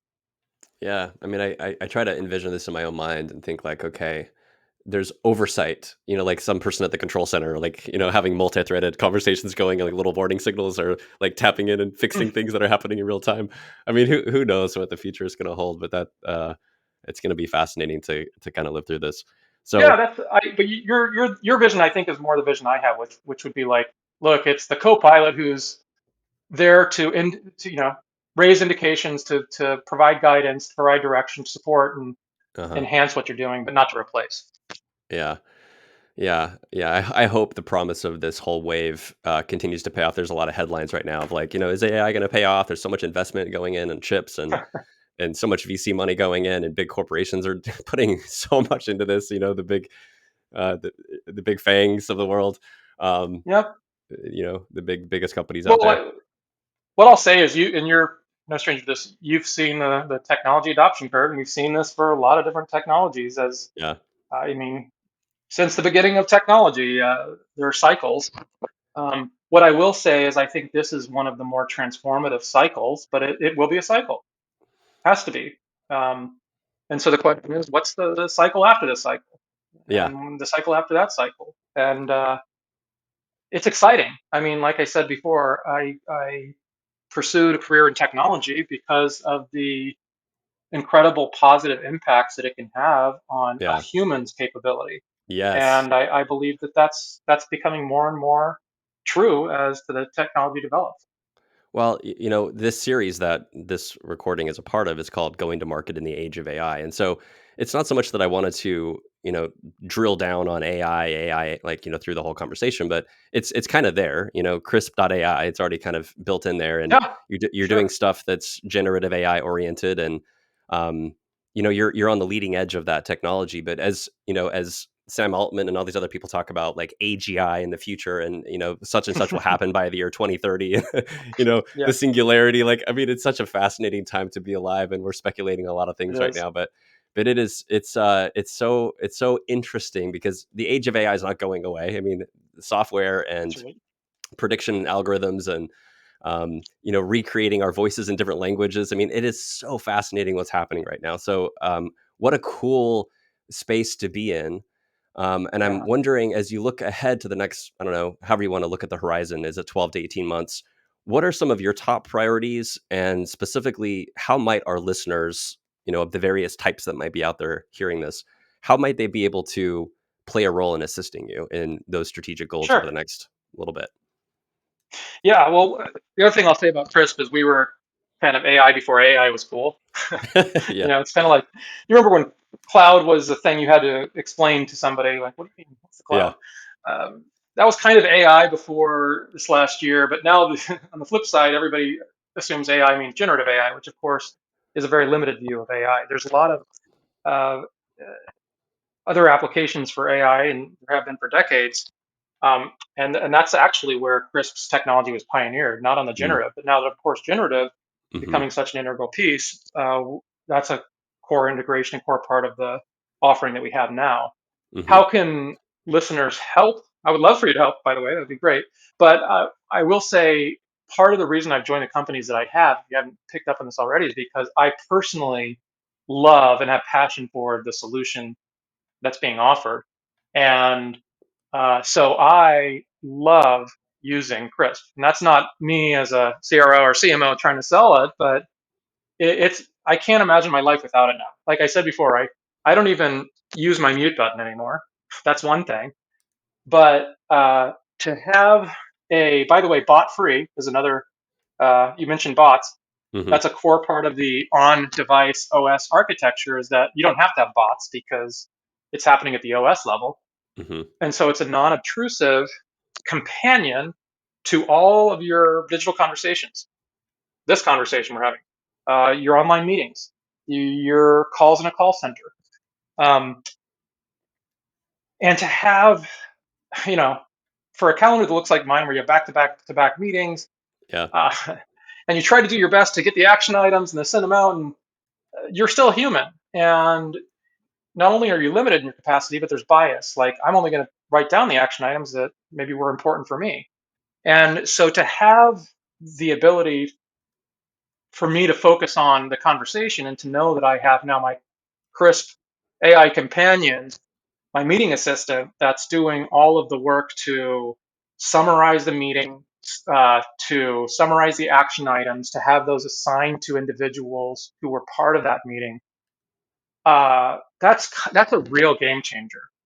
And so the technology has real user value and impact beyond the enterprise value that, of course, I care about because I want to grow our enterprise business. But I would encourage you to download Crisp and use it. I mean,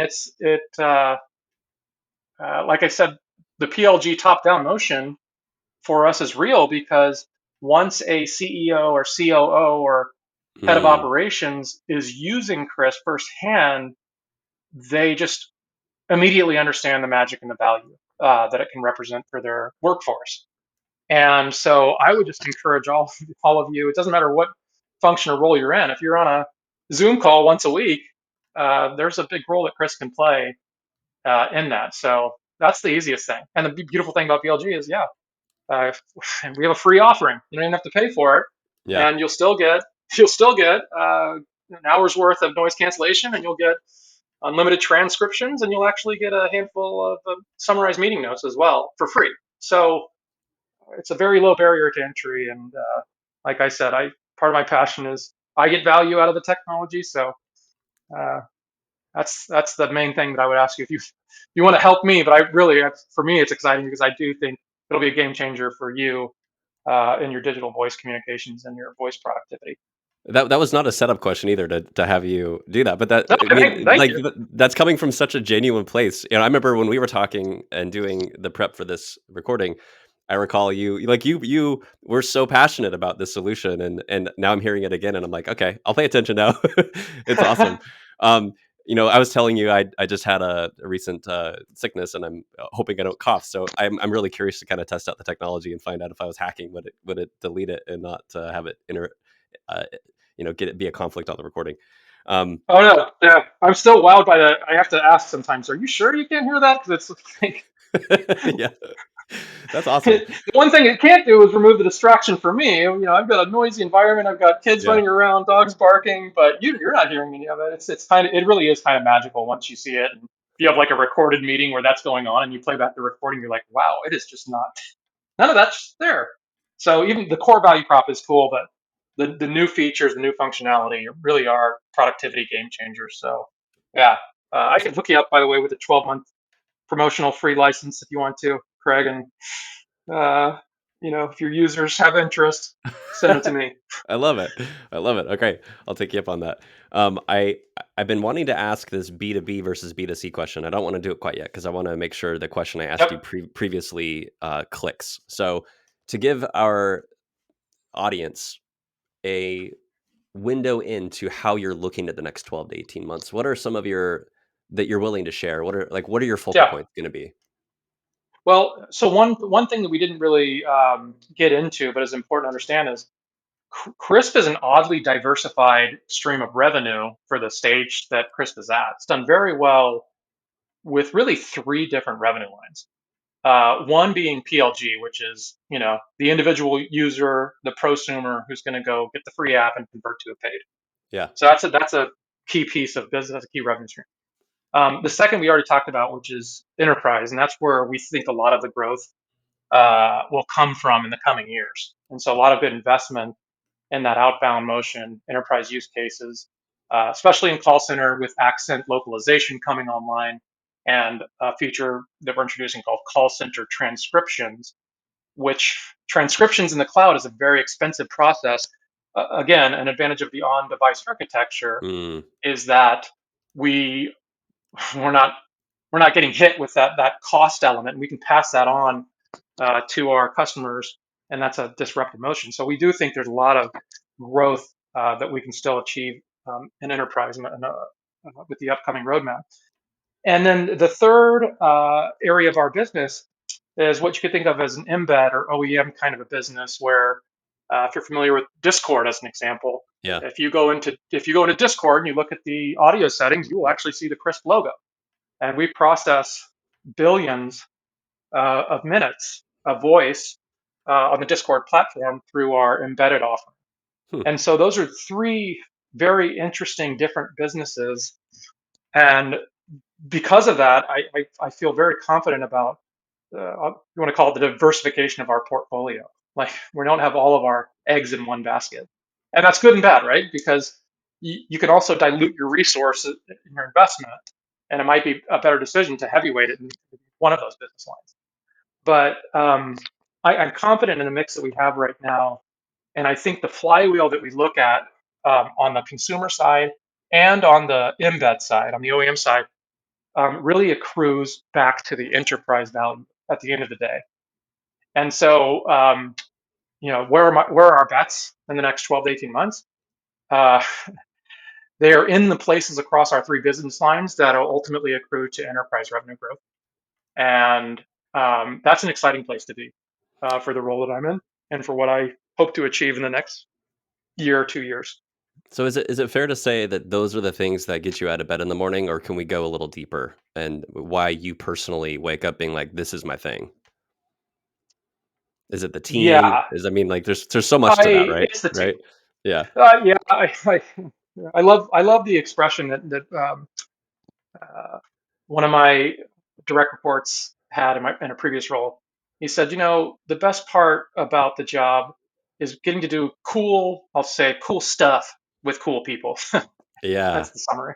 Yeah, no, that's And great. it just kind of captures it for me because, success by itself isn't that meaningful. But success as a team and success together, for me, that's the celebration. And so, yeah, I do like what gets me out of bed. I love seeing the team aligned and passionate about that mission, as passionate as I am. Yeah, unbounded growth, solutions oriented mindset, uh, a mission and purpose. Uh, it's such an important aspect of the team and the culture. And that for me is probably the reason that I get most excited in my day to day. It's just getting to do cool stuff with cool people.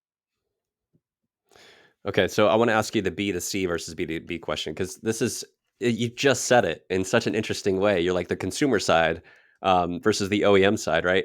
So, you know, you look at what you do and it's like, oh, you're doing, B to B, but really the people you're selling to are the consumer of the Correct. service, right? So I guess kind of looking back over the narrative of your career, it sounded like when you were doing this bid on the swipe project, Swipe D. right? Yeah. Yeah, yeah, exactly. That was a consumer play, and everything else, if I'm tracking it properly, is B2B. So, did you have any particular thought process around avoiding B2C, or was it just kind of the nature of how things evolved that you were more in the B2B side, and now you're kind of in this B2C B2B blended realm, Yeah. Yeah. It's interesting. I guess it depends on how you define B2C and B2B. For right? me, the bigger distinction I tend to make is user value versus buyer value. Uh huh. And I think I've seen this in a lot of companies where you don't make enough of a distinction between those two different roles and personas because you can be both. You can be both a user and a buyer persona, or you might be one and not the other. And what that means at the end of the day is you're getting some individual value out of the offering. Uh And huh. so if you think about it that way, I don't know how that's too much different than what you would call B2C, Right. right? And so going back to my first job out of grad school at Microsoft, Windows OS. I've been so familiar with it. I was a core user. I was like, this is a consumer business, right? It's Right. I know this product.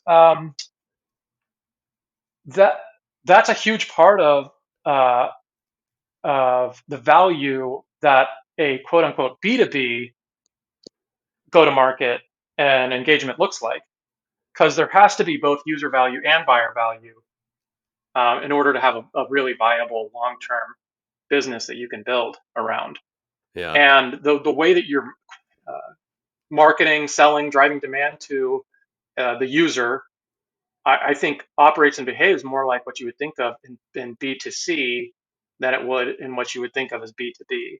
Hmm. And so, while it's not maybe a pure, hey, the revenue is coming just from the end user, which I guess would be more of a pure B2C.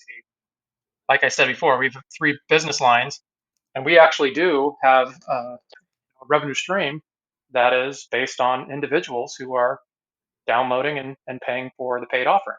Yeah. And so, in a sense, that is kind of like you said, B2C. But having done it at Krisp in that way, there's not too much distinction that I would make between that and selling, quote unquote, selling to an enterprise end user, because, like you said before, they are a consumer at the end of the day. Well, so often people are selling to a very functionally focused buyer or user, right? And they don't have the ability to say, "Hey, all of you listening out there, go ahead and download a free trial." Like it's always a pretty sexy thing to be able to do that and add this, integrated multi-thread situation in large enterprises to unify, Absolutely. a contract. So, so cool. Thank you so much for going through all that. And Sure. to start kind of winding down here, why don't we shift to a crystal ball question? So I know we don't know the future, but I want to ask you, what's your most exciting 5-year outlook, crystal ball outcome? What does it look like, whether for business, for personal, or ideally both? But you choose. Well, I would say my career journey is always going to take me back to building my own startup at some point again, and maybe a few, whether successful or unsuccessful. I know that's going to be part of my career story that's not written yet. And um, the fun part about this phase of my career, and I talk to people that are earlier in their career, you think about the early years of your experience are really about learning, and then in later years, it's what I would call leveraging or applying learning. And of course, it's not just a switch that flips because most effective is when you're still learning and leveraging.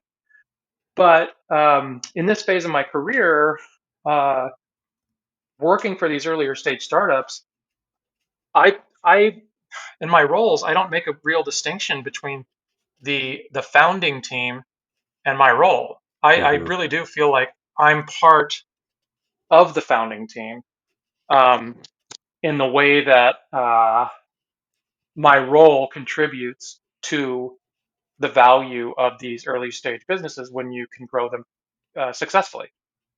And so I get the benefit of not being, the full risk spectrum, like I said before, where my, accruing credit card debt maybe before I'm getting my seed raise, and there's a lot of risk associated with that. But I'm on in a pretty risk uh, risk mitigated environment where I get to draw a salary and I still feel like I'm part of the founding team building this business.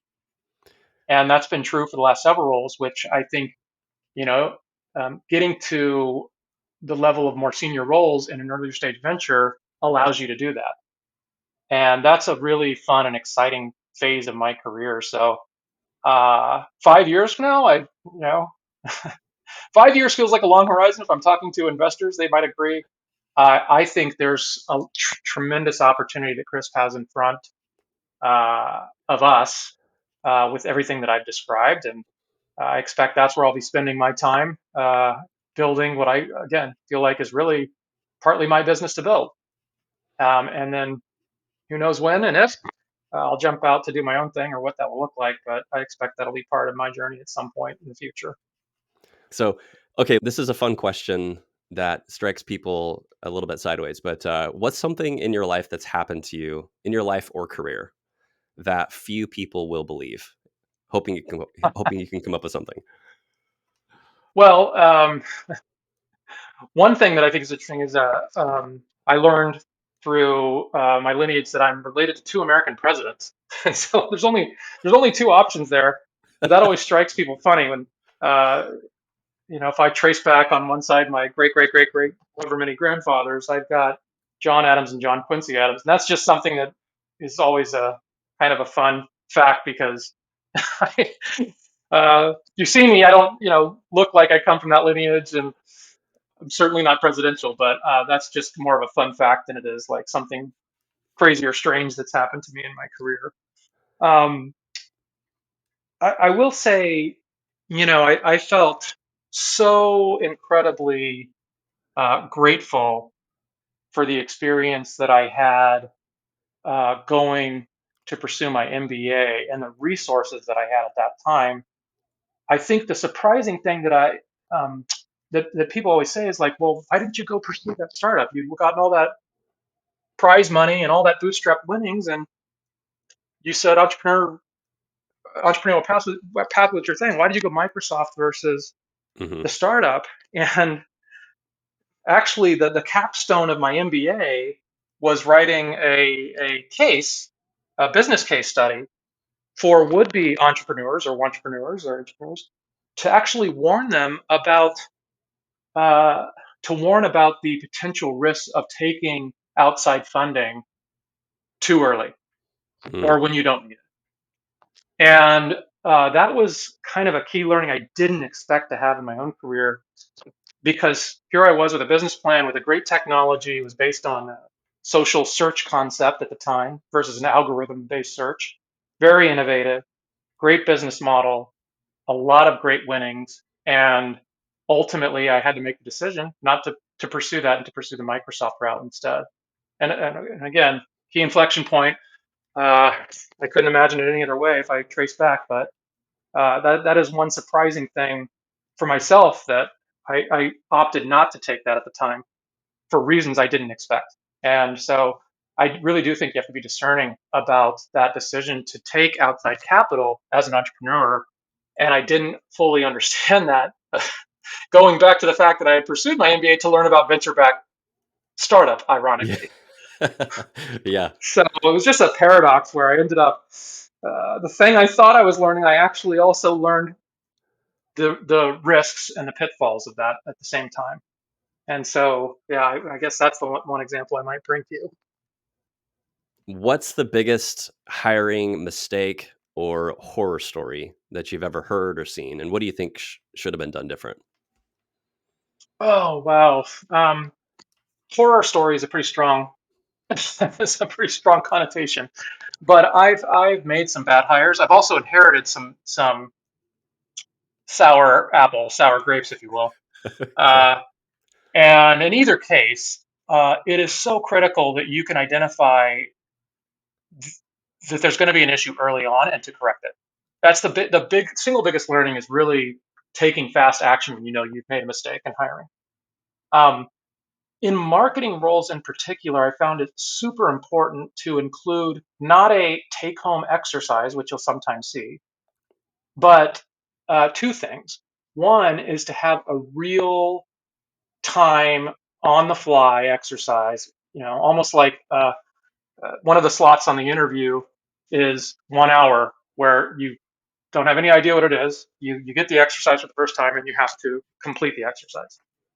And that might be, depends on the role, right? But they write the press release, put together the demand plan. It's so super important to understand a person's ability to convert something real time like that and to evaluate the throughput and quality that they have in that short space of time, in that constrained space of time. And so that's been one risk mitigator to that. The other one is um, including some form of a group exercise. So what I often like to do is to include the exercise where an individual will spend time on it as a slot on the interview cycle. And then there might be 30 minutes or an hour where they can share that out with everybody that they spoke with on the interview. And it gives you an understanding of how they interact in a one-to-many setting or a group setting versus a one-to-one conversation.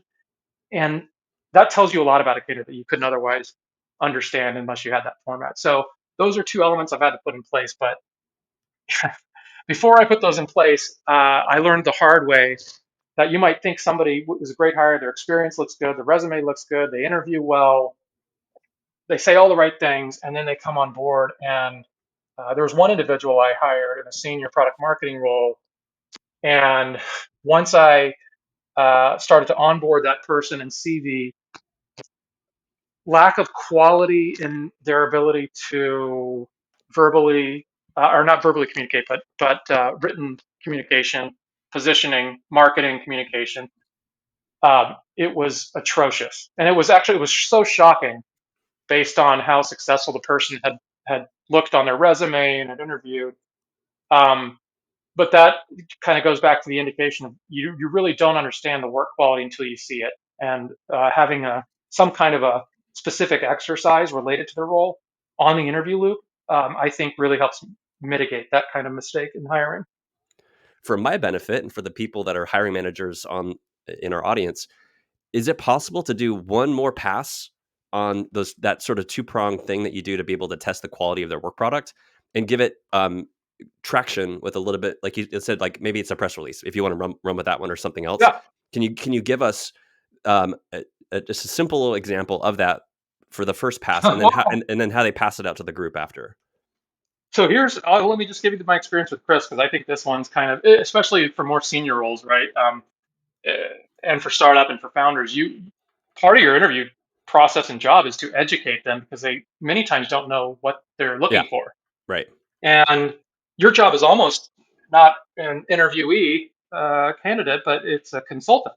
Um, and so, uh, in the process for Krisp, as I was interviewing, I was asked to put together the marketing demand plan. And There were very specific instructions, a lot of things that they were looking for, channel mix, et cetera, Mm-hmm. approach to SEO, content marketing in the exercise. And I didn't do it. And instead, I came with a different exercise that wasn't asked of me. Whoa, And whoa, whoa, whoa! Wait, what? Wait? They gave you a certain thing to do, and you said, "Wait, let me do something yeah, different." yeah, I said it would be here's the gist of it is like, look, it would be irresponsible for me as a marketer to do this exercise without first having done these things Oh, okay. because you can't put together a marketing demand plan if you don't first have all of the underpinnings that we've talked about here. Um, which again, they didn't really have a lot of that. And so I came in and instead of doing that exercise, I did the education exercise. Okay, well, let's talk about the go to market, let's talk about the business strategy, and then we can talk about the marketing plan. And David, he came back and said, Jake, you didn't do what we asked you to do. Now, to his credit, he had enough intuition foresight to know, like, okay, there's something here. And so even though I quote unquote failed to do what he asked me to do, I explained to him all the things I just told you. Like, look, it would have been irresponsible for me to have done that, um, or it would have been a meaningless exercise. And so part of what I wanted to do is help you understand my approach to marketing in a sense of really it being a function of revenue generation. And if that's the way I'm approaching marketing, which is the kind of marketer I think you need at this stage, then I have to do all of these things first.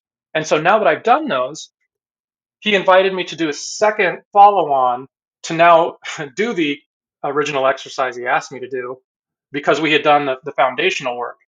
And so it did have more meaning.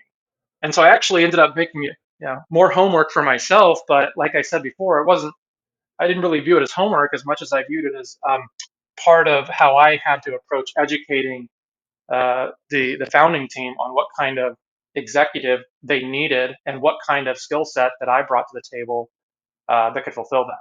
So I think that was just my own like real world anecdote of how that played out for my last role at Krisp.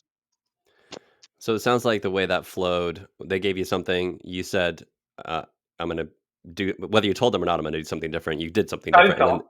I then brought something different. Yeah, I think that's I think that's actually really beautiful because they were expecting one thing, and you said, "I'm gonna actually reframe this whole situation and show you some authority here, but not, um," and then you still did their exercise, which made sense once you had the I did. foundation, right? So Yeah, so then how would that then translate into that example of you sharing it out with the team? Would it be like, and maybe you didn't do this at Chris, but in another example with someone you might hire to have them go through your own interview loop, they could do what you say as an exercise, yep. some sort of output that is related to the role that gives you a sense of their capabilities, to de-risk the situation. And then how would it look like to then share it out with other people and explain it to the group?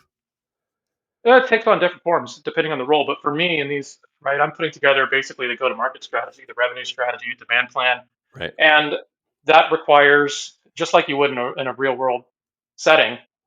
Uh, if you were fully employed and that was the task that you were hired to do, it would be the same approach, right? Hmm. So let me walk, and I did. I walked the executive team and the extended go-to-market team through both of my approaches to Krisp's Okay. go-to-market Okay. strategy, Okay. right? For me in hiring other roles, and so I hired a head of PR communications and one at Highspot as an example. Um, yeah, here's a scenario, a hypothetical scenario that's happened. Now we have to address it with a press release. Please put together the press release, Hmm. and you have an hour to do it. And then at the end of the interview loop, the end of the day, we'll have half hour or an hour. Say, hey, just describe your approach to this. So we're not asking for anything incremental. We're just asking them to talk through the thought process. And that format does two things. It gives us an understanding of the exercise itself and the domain knowledge and all of that. But then it also gives you that other X factor of how they operate in a one-to-many setting and in terms of collaboration and communication, because it's also a time to kind of ask tough questions and to see Mm. how do they take them and how do they respond to them and how do they address those kind of things. So that's the kind of dual format that I think really has been. helped mitigate bad hires. But I'll tell you this again, all the mitigation in the world, you can still make a bad hire. Yeah. And so I'll go back to the point I made before, which is like, I do think it's super important that you recognize when you made the wrong hire and to correct it very quickly. Yeah. Okay, let's do sort of rapid fire on these. I've got quite a few that I want to run you through. So let's do a quick summary of your biggest hiring success story. Mm. Hmm. So one of the roles that I had while I was at Highspot, after I kind of built up the marketing function, I was asked to build out our partner go-to-market, which was non-existent at the time. And so I had experience working with partner go-to-market in my past, but there was no copy paste to it. And it's a much different approach to leveraging partners for Highspot. And I had to build a team. There was no team. So I was employee one, and I eventually built out the team to about 15. But one of the core hires and roles that I had was uh, what I called partner revenue executive, which really wasn't a known thing in the industry. It's something that I felt very strongly about and how I had architected the partner go to market. And I took kind of a big bet and risk on the person that I hired who didn't have any background in this area. They were actually a sales rep. This person that was a sales rep at PitchBook. And I just really liked the thinking and the approach and the DNA that this person had. And I thought that they would be successful in dealing with what could be a very ambiguous role and be successful in doing that. And she has been not only super successful in the role that I hired her to do, and really big impact for the company, but she's done very well continuing to build that out in her career there. And uh, I was just very grateful to have worked for her. But that was one that I just it was risky because there really isn't a profile fit. It's a new and ambiguous role, and that those are recipes for potential disaster uh, if you don't have the right person. So it just came down to having a person with the right sort of character traits and DNA. Yeah, I call DNA. Yeah, and that sometimes is the difference maker Hmm. um, by itself. You know, because I asked her to do a lot of operational work. I asked her to do what would be like marketing through to and with partner, and these are things that she hadn't done before. Um, and she was able to navigate and learn by doing, and was very successful. Helped make the team successful and the company successful in building out this new function. That's awesome. What's the craziest thing you've ever experienced as a candidate or a hiring manager, or that you've heard that's happened to someone else? Well, my interview with Highspot was probably the funny one because they had sent me instructions to go meet them at a different address and different location, and it was their old location. I actually thought it was part of the test, like how adaptable am I? How can I change the fly and whatnot? Yeah. And of course, I ended up navigating the situation, and it all turned out great, obviously. But it was it was like a major curveball because here I am late. This is such an important interview. It's critical. We were, at a critical phase, and uh, I thought that I was just going to flop the entire thing because of it.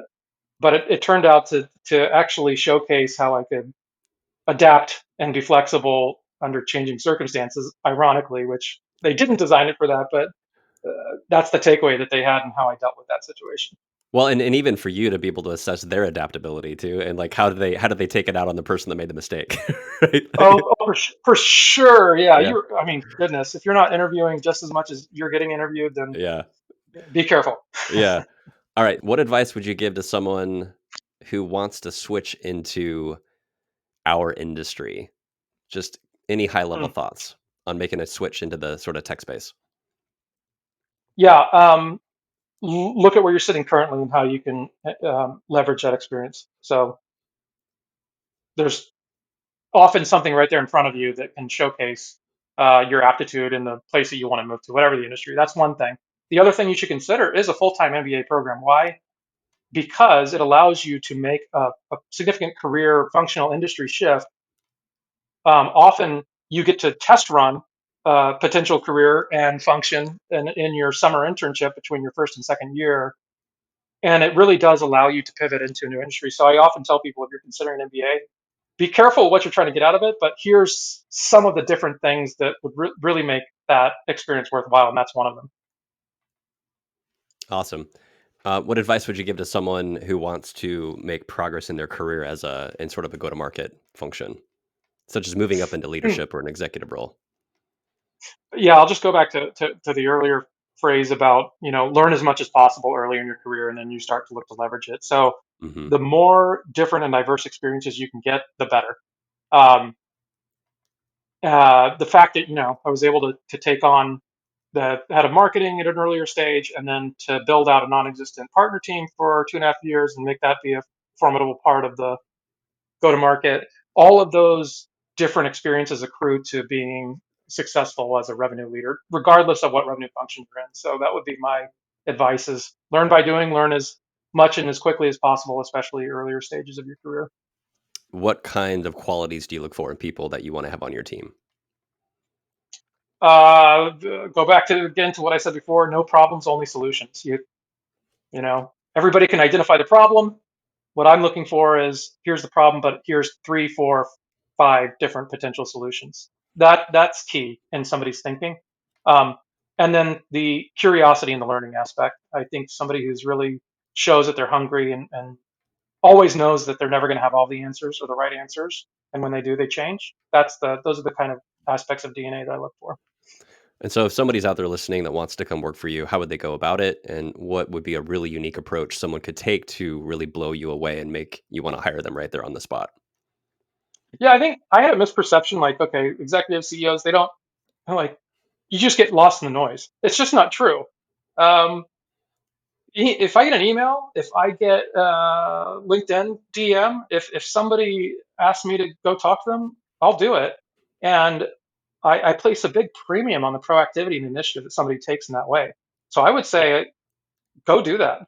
Don't just submit the resume and hope for the best. Go talk to not just the hiring manager, but to other people too. Hey, I talked to 5 different people on your team. Sounds like you guys have some great things. I wonder if we could just have a conversation. There might not be an opportunity today, but would love just 30 minutes of your time. And I think you'll find that a lot of executives will be very generous with that. That's great. Okay, 30 seconds on these two. If you could go back and tell yourself one thing earlier in your career, what would you say? Hmm. Be patient. Be patient. Okay. Um, that's it. I don't know how else to say it other than, man, it's a marathon, not a race. And I'm somebody like many in the tech space who don't have a lot of patience. That's part of the reason I like to be in a dynamic and vibrant industry. But it is a real virtue, and it does pay off. Um, Can that translate to trust yourself? There's some element of trust below being patient, right? Absolutely. Yeah. Yeah, you have to. You have to. Like, I don't have the perfect career chart, charted out from myself. I never did. Um, each decision is important, and just realize that all of those decisions will accrue to something great if you're following your passion and you're learning your trade and you're passionate about it. And that's confidence, like you said. It's patience and confidence in Okay, Jake, 18-year-old self. Okay, let's go back there in time real that. quick. We're Oh gonna go back. goodness. We're gonna go back in a time machine. You've been sent All right, back. I'm delivering pizza for Domino's, by the way, just so you Oh, know. this is Actually, awesome. Okay, this is yeah. amazing. Okay, so you've been sent back in a time machine to visit your 18-year-old self. You have 10 seconds to say 5 words. What are they?